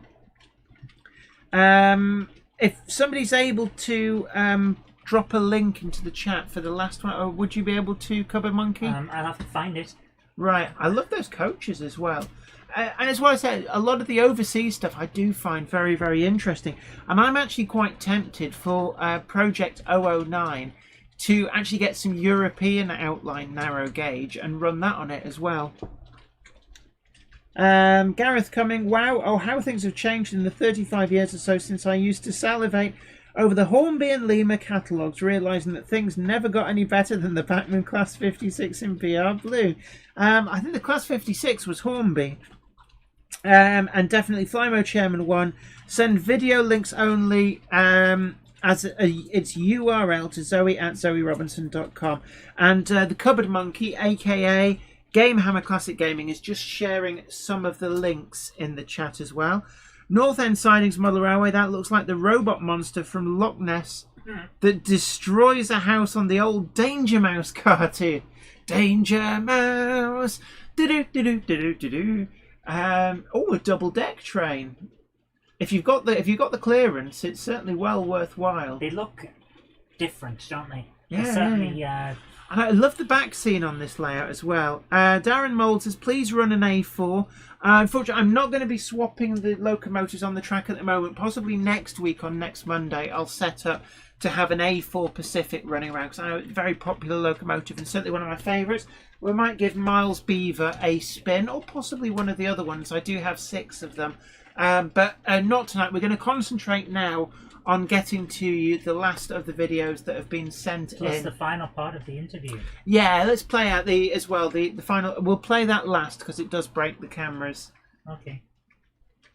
So really loving this. I love the back scene, and as we saw in the last layout as well, with that Runcorn estuary side view, a good back scene really does make a layout. And these photographic ones are really, really nice. Let's have a look. Crossways Point Junction. Have we actually shown your video, or is it yet to be shown? Because often, obviously, because the emails come in and we don't necessarily know from your chat handle whether we've played your video or not. So do let me know. That is my worry. Yeah, Crossways Point Junction. Have we actually played your video, or is it still yet to come up? We have 4 left. So we've got 4 more to go. Tico 360 says okay bye. Oh, sorry. So let's just. Nice to have had you around. Oops. So hopefully. What pressed? No idea. Apparently we've not shown it yet. Well, so there are 4 more, so don't worry. There are 4 more. Well, that's quite a long link. Where does that go? Whoa. Is that just a picture? Or Logan Clary has sent a picture of a Gronk. So we'll show that very quickly. So this is from Logan Clary, who sent a picture in. We can display pictures. And so this is a Gronk with the Scotty dog. And I like the lighting. We've got kind of a red mood lighting. With the cars and stuff there, so that's really great. We've got some Gronks photographed in a red light district here. My goodness. Oh, careful now. So a very, very big thank you for sending that in. Thank you ever so much. Right. Have we just lost the chat? Oh, do you mean have we just lost? My internet's gone. Are you back on screen now? I don't know. You have no videos. Apparently we have no videos. Why is everything blinking? It's not fair. I don't do this on purpose. So we're running out of camera angles here. It's not like it. Right, so we've got an angle there. I have lost the chat and everything else. It's just gone off. Oh, The chat's still working for me. Must be my computer. Yeah, must be. North End sign is Model Railway, Red Light District Station. Mo Henry says scary. Richard Swiderski looks real. Right. So we've still got a few more. We're gonna juice box these, cannonball our way through. Sorry, I don't know where I got that expression from. Oh yeah, I do. It was from Big Bang Theory. It's like we're gonna rock the juice box. Right, brilliant. No worries. I will deal with that after the stream. So we've got. So we've only got 2 left. Right. So Ben. Okay. This one is. He sent it multiple times. I can't download, but I'm gonna try it. And there's your problem. We can't download. Yeah. We can't download. If I actually, can I just say this is. Yeah. This is what happens. This is what happens when people send in the video rather than the link to the video. Unfortunately, I can't run a preview and I can't download it because it will cause problems with the live stream. So I'm not sure whose video that was, but it's Bernard Walker. So I did email him. Bernard Walker. I really wish I could play them, but we can't. It will mess the thing up. Is that all of the videos that have been sent in? We just have one more. So final one. So this is North End Sidings. So this is North End. So Crossways Point Junction, we don't appear to have your video. I will check in the. Yeah, so we'll double check and make sure it hasn't got caught up in the spam folder or something. But right, is this playing? Yeah. So, have you just jumped over to it? Just jumped over now. I'll just jump back then. So this is North End Siding. We're going to have a quick look. Yeah, Mark Holt says, didn't know we could send stills. I didn't know either. Well, yeah, I kind of knew, but I never thought about it. But yeah, if you send pictures, we can display them. It's just a bit trickier. Oh, a TE20 wee grey Fergie. Oh, nice weathering job on the Class 20. Pulling, I think, TTAs or PCAs. TTAs, I think. Lovely weathering job on some of these, definitely. So, Crossways Point Junction said it's okay, leave it to next week. We're just checking and making sure. I think it might be as well, just in case. Crossways Point Junction, can you resend the link? Because I don't have it. We found Melchester Model Railways one, but I don't have Crossways. So we've still got one from Melchester. Crossways Point Junction, we can't find your video. Could you please resend it? Send us the URL link to zoe@zoerobinson.com and we will make sure that that's first out of the stocks next week. It's just, for whatever reason, it's not made it through to us. I'm really, really sorry about that. Sometimes it does happen. Now, Cupboard Monkey... It didn't, but it is how it is. All right, okay, no worry. Melchester Model Railway, yes, we have found your video. Was that in the spam folder or something? Yeah, for some reason it had marked as spam. Luckily, we have found that. So Melchester Model Railway, yours is the next and final video from the virtual Model Railway exhibition. And we've done the extra hour tonight to make up for knocking off early last week because I was feeling ill. But I'm really enjoying this. Thank you ever so much, guys, for your generosity, sharing your videos with us. Yeah, and we will, of course, be finishing with the final part of the interview. Definitely. So what we will do is we will end the stream on the part 3, final part of the John Barber video, and that will basically be the end of the stream. We'll just play out on that. Leon Reese Davis is asking, any idea on what next week's theme will be? I haven't had a think about it, so what I suggest is that in the Jenny Monday Club, what I will do is perhaps I will put up a post with a poll, but I will leave the option open for people to add their own poll options and people can vote on it. But use responsibly. Remember, if silly options turn up and get voted on, then we might be revoking the option to add comments. So if it's just like, oh, I want Jenny to do it in the nuddy. No. And if you want the Cupboard Monkey to take over, just think carefully about what will actually happen. So, oh, well, there's a pretty gronk. Oh, gronk. Oh, my poor hatsies. So I think it's time for another top up. I think you've had enough, haven't you? There is no enough. There is no enough. Yeah. But Blood and Custard coaches, I'm told at the moment, are quite tricky to get hold of for some reason. They're just not in the that does current smell ranges for a lot of manufacturers, which seems very strange because I'd have thought it would be one of the most popular liveries. North End Sidings Model Railway says, my videos usually have real loco sounds. Obviously can't hear it on here.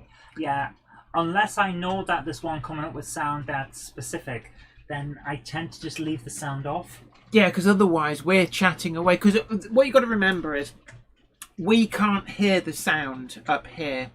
So, because otherwise you'd get this sort of howl around thing. Because we're on something like an 8-second delay. Hold on. I got to... Jenny's going to... Excuse me. So we're on an 8-second delay. Well, I say no, we're not, but you are. You're hearing us 8 seconds after we've said, we've already done this. We're doing something else now. Hello from the future. Yes. Actually, no, we're from the past. No, we're in the future from their point of view. Oh. Hello from the future. I always love this layout, though, I have to say. I mean, they're all great layouts, I have to say. Yeah, I'm really enjoying these. Some of the comments say, I'm not keen on weathered trains, but these look great. And that's it. There are loads. Oh, now everyone's saying that you've got COVID, by the way. Me? Oh. So Jen, behave yourselves. You've got to remember, alcohol wipes and all of that clean off COVID. And Jen has drank enough alcohol to definitely not be... I have sanitised myself inside and out, thank you very much, with the joys of 12% by volume. So my insides are sanitised. And again, this is something as well. Somebody said early on in the stream about running trains at scale speeds. And this is a scale speed. I love it. Absolutely love it. We've got a message here. Tim from Shanghai 264359 says he loves the detail. And that's it. It is so well done. Yeah. Sid Fisher says the dirtier the better for the weather trains. Do you see a picture of Sid James going or Kenneth Williams? Matron. I can't do his voice. No, you can't. You really can't. Gary Lewis says, hi Jenny and Zoe, it's been been great. Mega Monday Club chat tonight. Celebrate with a Bailey's nightcap after the chat. Oh, don't mind if I do. North End Sidings Model Railway. The biggest trouble I have is filming layout with my phone and trying to fit it in. Can be awkward. Funnily enough, little top tip for you. Most of the trains running videos and also the model running footage that you see in reviews is filmed on this iPhone. So it can be done.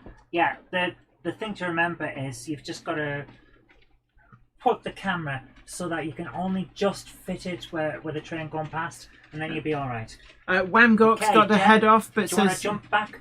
Oh, yep, sorry. We've now got, is it Melchester Model Railway? I believe there is only one left. So there's one more left. The only one left. And then we're going to play out the stream on the John Barber interview. And basically, we'll say our goodbyes before that and then just stick around, watch that to the end and the last few questions. And John was very open and honest, and it was great to chat with him. He's a man with immense amounts of passion for the hobby. And that does hopefully come across really well in the video. I think we have saved an excellent one for last, by the way. I've just seen the thumbnail. Right, can you make that full screen? Yes, I can. I'm trying now. It's hard. No, the mouse doesn't want to do what I'm selling it. It's dirty. It's dirty. Dirty. Here we go. This is Melchester Model Railway Bonfire Night. Oh. Oh, my word. Hey, this is really well done. I like that. That this. is so well done. Special effects are excellent. That really works. Yes, it does. It's so good. I like the little fire as well. Oh, I'm loving this. He's really gone all in for it, hasn't he? Yeah. Bonfire. Oh, this is... And I love that you got the light in the brake van as well. The lights in the coaches. That is special. It is. This is nice. Oh, man. I am impressed. Really? Oh, can we try and do something like this? Yeah, we can. Wow. I'm really liking this effect. And you got, is that a guy on top of the bonfire? No, as in like some bloke, but you know, like a I think it is, yeah. There we go. The official municipal bonfire, Dr. Beeching, is traditionally burnt in an effigy. Oh, that is so well done.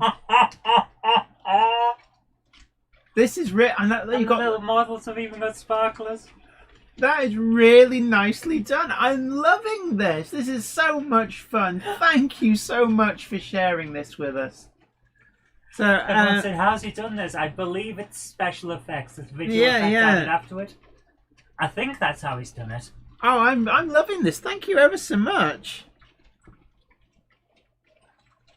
Because I mean, we did fit some fire effects from the scale model scenery range in the previous video, but that not a patch on that. Goes to the next level. Yeah. I like the idea of a guy made to look like Dr. Beeching. Although he wasn't, he was only doing his job. It was actually, he was the patsy for the politicians that basically wanted to hide behind him doing that as an excuse. Oh, I love the firebox flicker. There's so much in the way of effects going on here. It is so nicely done. It is. The lighting really sets it off as well. It does. It really does. I'm loving this. Thank you ever so much for sending this in. The lighting effects and the lighting in the trains and everything is so nicely done. You can see there's even lights in the buildings in the background. Yeah, North End Sidings Model Railways is this Adobe After Effects? I think it might be. That's how I would do it. And look, you can see fireworks being set off on the back scene in the distance. Yeah. Really, really nicely so well done. done. I'm loving this. This is brilliant. There we go. Yeah, jump back. Yep, definitely. Ham Shackleton says Beeching did what he was instructed to by Marple. Yeah, exactly. Marple was the one, wasn't he? He was the crook, and he did a runner owing loads of money to the tax man. And is anyone surprised? But really love that. So all we've got left is part 3 of the John Barber interview. So what we're going to do is we're going to say our goodbyes and thank you all for a wonderful Mega Monday Club live stream. Don't forget to like, share and subscribe if you haven't already done so. You can also check us out over on Patreon, and a big thank you to all the people during tonight's chat in the Monday Club who donated. Oh, excuse me, sorry, gas. So generous. Absolutely generous, and I will be looking to put that towards a Bachmann Baldwin narrow gauge locomotive for Project 009. You are going to see more of Project 009. It's going to be a 9-part series. I think is it part 3 or part 4 we've just put Part 4 just went up on Friday. So part 4 went up on Friday. Part 5 is going out this Friday, and it really, trust me, part 5 is a doozy. It really is a great video. It transforms. I have one saying the goodbyes, but you'll want to stay for this certainly. interview. It's actually pretty good. Don't drift off too quickly. We've got the last part of the John Barber interview. So are we all queued up and ready to go? Garthian says, just quickly, could you put my Class 24 sound on? Yeah, we can do that. So yeah, we're going to play the sound. And then we're going to lead out with the interview, which it is well worth watching.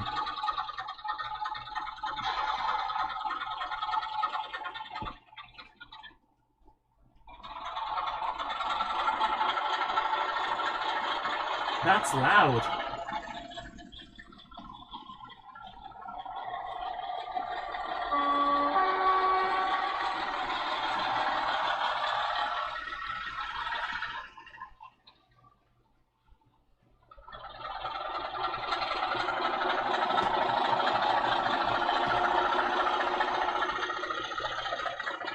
Is it coming round the mountain when it comes? it is.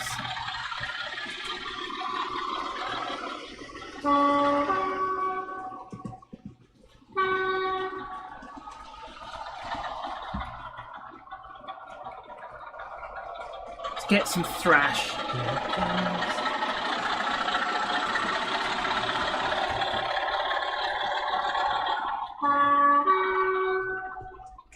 It is a good sound file. Okay, So let's there jump we to are, the interview, Garthian. 'cause I think you'll all like it. Right, so we're going to say our goodbyes and we're going to play out on the part 3 of the John Barber interview. Do stick around for this. It is a great one. So is it on which one? Video 2. So we're going to go now to video 2. When this finishes, we're going to be off air. But thank you ever so much for joining us. It has been absolutely great. And thanks again for sharing all those videos with us. Crosswords Point Junction, do send a link to your video again. And we will put that out as the first one next week. Sorry, we couldn't find it. It didn't seem to come through tonight. So here we go. The improved precedent class was recently announced at quite a developed stage. We talked a little bit about this. Has it been really difficult keeping that secret? Because it seems to be at the same point that the 812, the Macintosh 812 is at, and yet you've only just announced the precedent. Has it been really hard to just not let on that this is in the works? Absolutely. And that's why if we were to meet anywhere socially, Adam and Oliver, my nephews, would keep me away from wine and things because I'm a real blabbermouth, and I really, people like yourself, I want to tell people what we're doing because I'm so excited about it. But the thing is, obviously, with precedent, we're working with other people, so it's unfair to them. You make a decision, you say, right, we cannot tell anybody.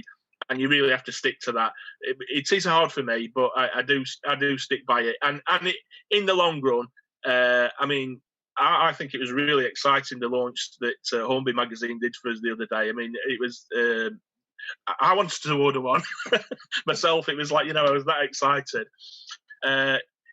So in some ways, I think rather than announcing something and then it's been 18 months later, we're all for, keeping our gunpowder dry.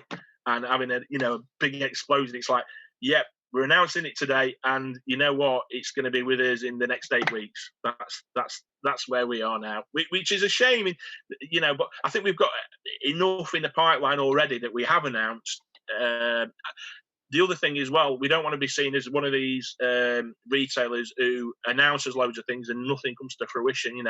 What we're finding now is before we announce another product, we'd at least want to have brought one that we've already announced out, because it's easy to just say, oh, we're going to make this, but you've actually got to bring it to the market as a finished model, which is a lot of hard work. And sticking with the idea of commissioning new models, has improvements in technology and production processes now made considering prototypes more possible? So you could consider making in model form a model now that, say, even 2 or 3 years ago wouldn't have been on the cards? Yes. Obviously, the more complex a locomotive, i.e., eccentrics on valve gears and things like that, it's like one more thing to go wrong. It's like when you buy a car, you can have all the gadgets on, but it's another gadget that can go possibly wrong, really. So, yes, we do want to push the boundaries and we want to, bring complex models to market. But it is, even in this day, still a more risky strategy.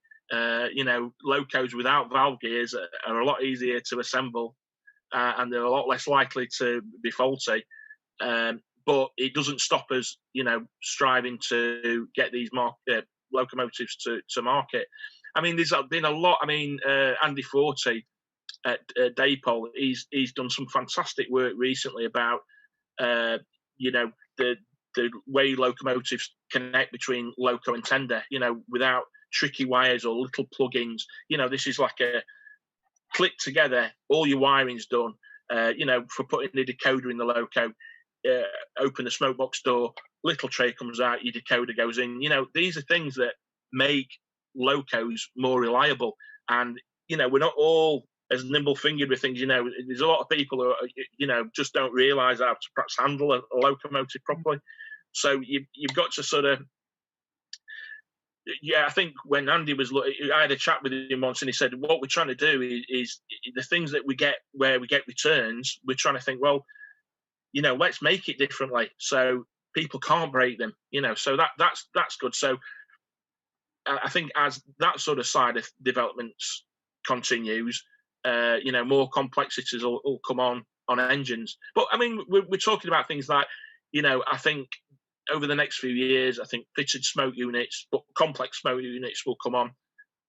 Lights will be more a part of, sort of having lamps on steam locomotives and things like that. Sound will just keep improving, I'm sure. It's all evolving, and this gets back to what we were talking about before. It's how far can we go before it's like you say, how can we improve these things now? And that brings us neatly on to the next question, because Rails has recently brought out your own range of DCC decoders. And I wonder whether this rise in technology, is that where you see part of the future of the hobby, and how important has the technology, the add-on technology, become to the hobby? Very important. And that's why we're doing a lot of business now with DCC Concepts. Their ethos is quality, quality, quality. You go and visit their place in Settle, which I'd encourage any modeler to do. It'll blow your mind. I mean, the people there, how they tell you about, you go in and you get educated. They'll, if you had any fears about DCC, they'll put you at ease, just making it easier for modelers. Coming up with good solutions, so you don't, they're making it so it's just a one-stop shop for your point work, for your locomotive decoders, for lighting, and as I say, we sell a lot of DCC Concepts equipment now, but they're coming up with the technology that will support the modeler, and I mean the decoders. It's not just another decoder. I mean, the proof's in the pudding. You put one of the DCC Concepts, I mean, they've done exclusively for us, the Rails Connect decoders. Get a dirty piece of track, put a not so good loco on it, and put the decoder in it, and it'll run perfectly. It's slow speeds. It's like incredible, and that just doesn't happen automatically. That's, they've worked on decoders that can, layouts aren't perfect, which a lot of layouts aren't, a lot of layouts aren't, the track's not connected, but, the technology they're coming up with will help support all this. And with the total shutdown, really, of exhibitions and trade shows this year, how has Rails had to adapt to maybe new ways of advertising and also getting product announcements out there? Have you found that you've had to change to completely new ways of doing things? And has this been for better or worse for the business? So exhibitions, I love doing it. It's like a love-hate relationship with exhibitions. They're incredibly hard work for us. They're very, very disruptive, but you can't put a price on meeting people face-to-face at exhibition. We get a chance to meet customers who deal with us all year round, and you can't put a price on that. That's very valuable to us, and that's why we do it. Historically, it is nice to do, announcements at exhibitions, but to be honest, we find they work better doing them through, social media and, magazines. So it's not been a chore, really, adapting. I am, to be honest, looking forward, as many other people will be, to getting back on the exhibition circuit. And I think when we are able to do it, people will, I think they'll be well supported, because people just want to get back to that side of modelling, and going and seeing a real layout. I mean, you can watch layouts online, and it's good, and you can see a lot of things you wouldn't see at an exhibition, but there's nothing quite like being face to face. And just that buzz of an exhibition hall, and the excitement, when a layout's there that you wanted to see, you can't really reproduce that online, unfortunately. And that's where I think there will be always a place for exhibitions, but luckily we have been able to cope with the circumstances at the moment and do everything online. Because I mean, such as yourself, people like yourselves who are supporting the hobby and creating communities. It's fantastic, and long may it continue. Now, we touched a little bit before on the rise in prices. We talked about the era of the £200 model. Do you see these price rises as being sustainable? Of course, you see the other side of things. You see what things are costing to make. But I mean, has the rise in prices affected the amounts that people are buying at all? we will only produce locos at these prices as long as people are still buying them, and we've found that people are prepared to spend these amounts of money. It's not that we're making any more profit, but it's just that they've got a lot more complexities to them. Liveries that are complex, so they have to go through a lot more processes. But I think a lot of people we deal with are sort of what I call top drawer modelers, where they've sort of got high disposable incomes, which is great. We do realise though that we have to cater for everybody. And as I said before, some of the models we're looking at, are more sort of budgeted and perhaps not as highly complex.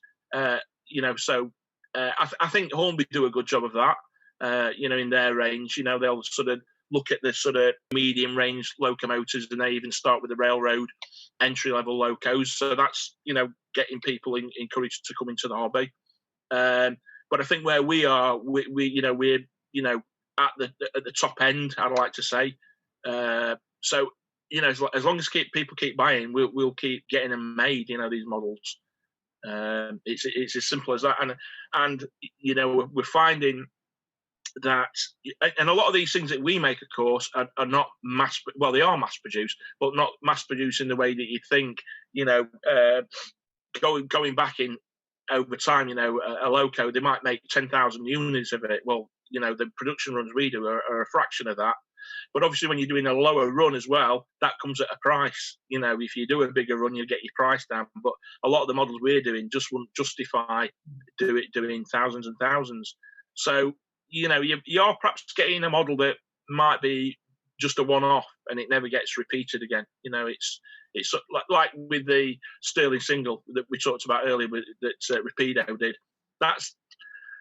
It's not impossible that it would get done again, but it's probably unlikely, and that's why they're probably going for such a premium on the resale market. So, final question for you. We talked at the beginning about this being the 50th anniversary of rails starting.